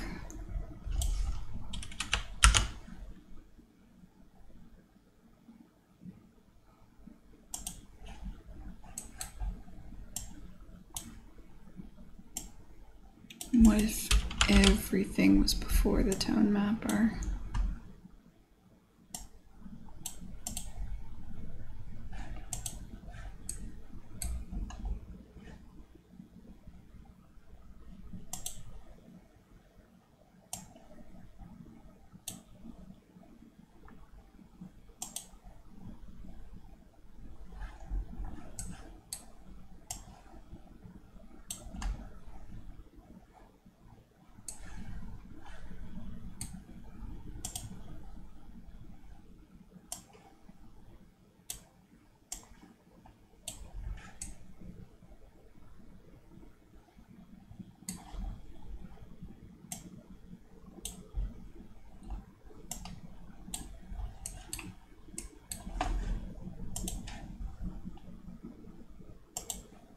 Now y.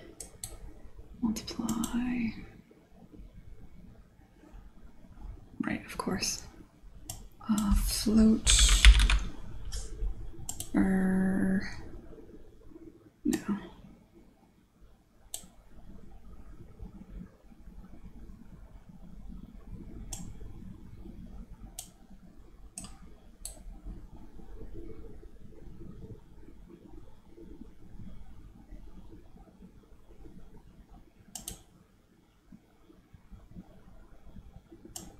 I should fix that later, but you just need to be a float 3.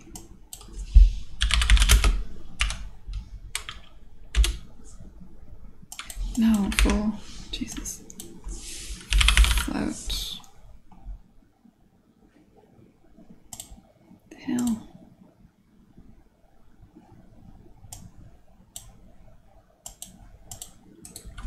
Constant 3 vector.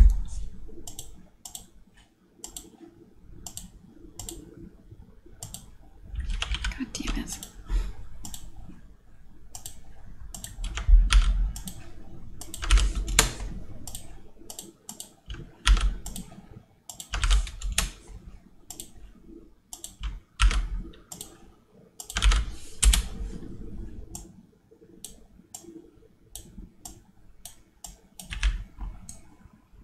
Float 3 down to here. Mask. RGB. Fuck the alpha. And you're good. I don't know if this is gonna work out.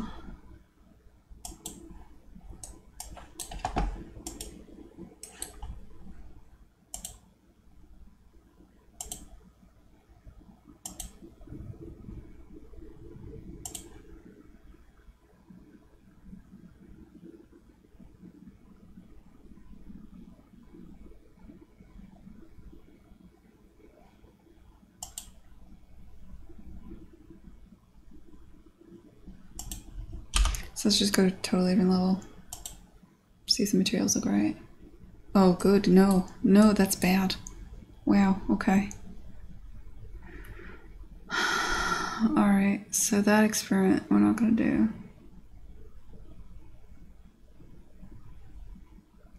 Doing everything before the tone mapper looks super different.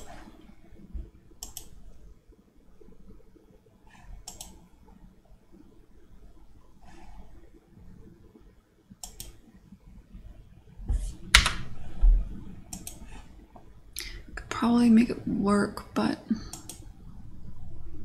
I have to noodle it a lot.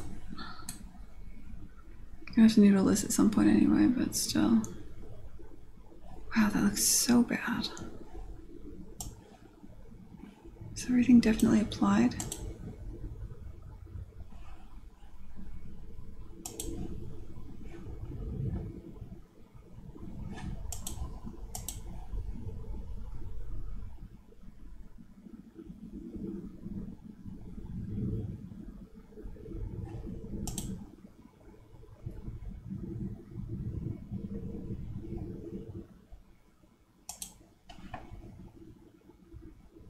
Yeah.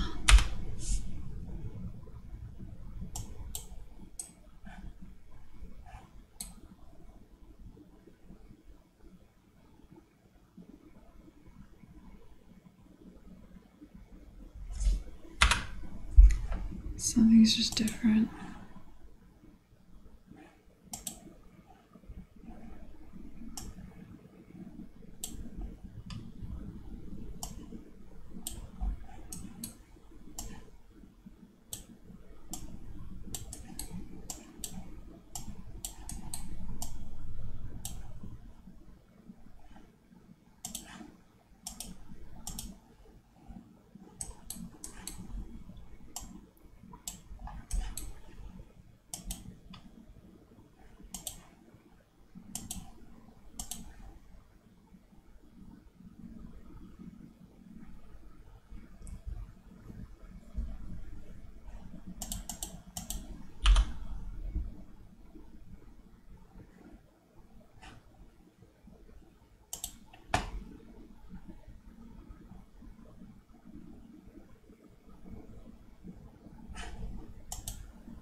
So here's the effect.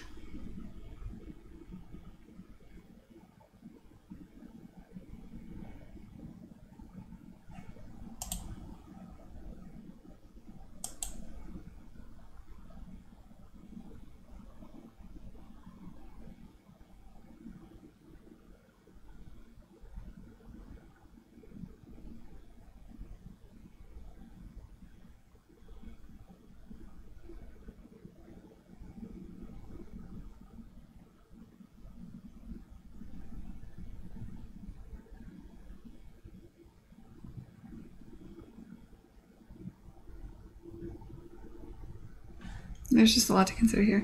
For one thing, I don't like that background effect is not true black. Also, I'm not sure when I want to cut the camera. I don't know if I want to cut it like that immediately. Like, I probably don't. Especially when you're going from level to level.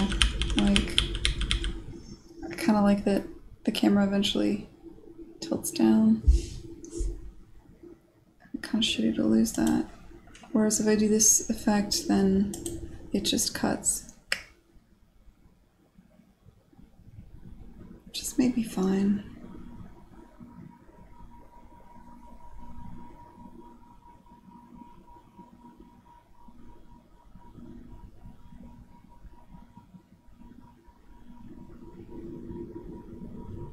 It's definitely a different vibe.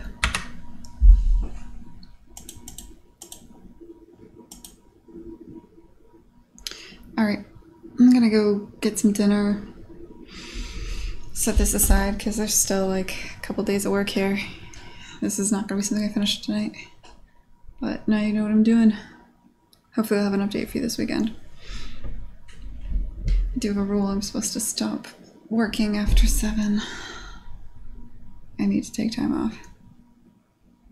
So I might play at least an hour of Civ and then get back to it. Thanks for hanging out, everybody. You guys want to chat for a bit before I go? While I call my spam email.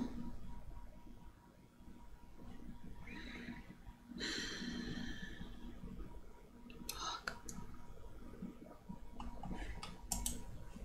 Get like 20 GDC emails out of the blue during this stream. Hey Michael, later man. Alright, I'm rolling out. Jeez, Rory. What's your feel good news, Michael? What's good, man?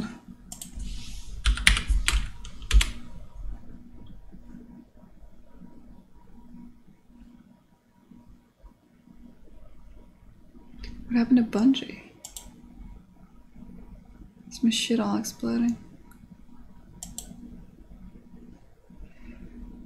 Splits with Activision. Shit, seriously? Damn.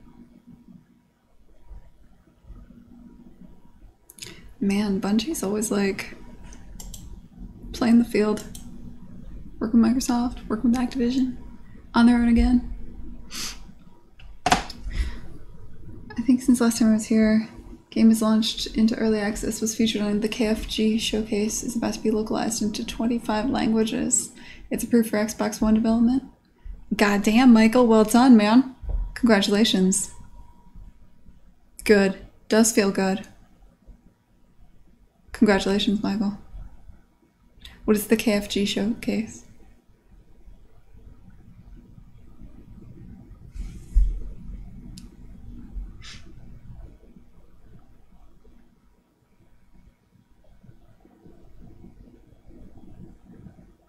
Kind of funny games. Cool, man. Hey, well done. Groovy.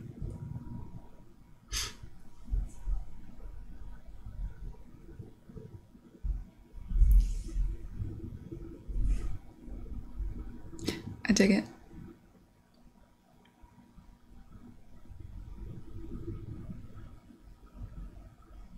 I should reach out for kind of funny games.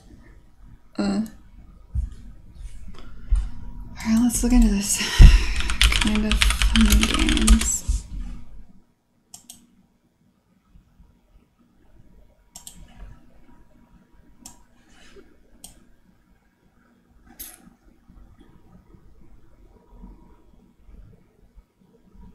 What is this?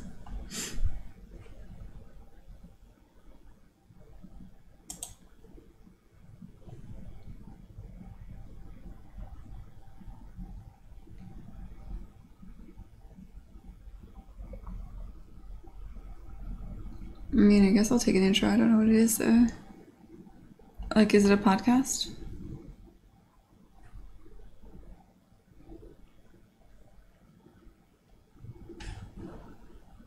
I have to watch a video to understand what they are.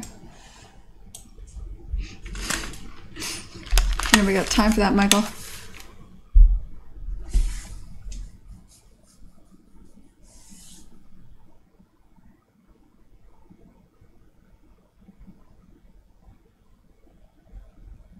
Alright.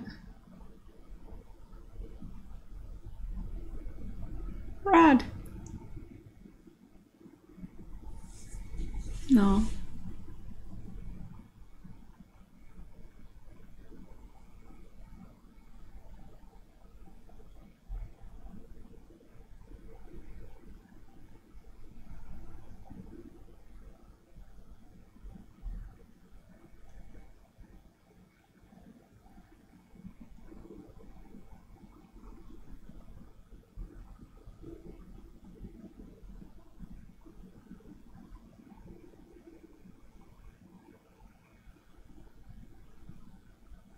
Okay, I get it. There's a lot of people. This is an hour long?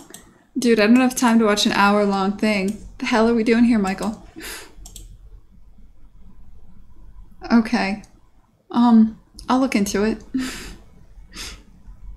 I need more than like... Yeah, dude, no. I'm not gonna spend an hour on this. Anyway, I'm gonna roll out and make dinner. Thanks for hanging out, guys. Hope you have a wonderful day. I'll deal with my juicy bullshit. Bye.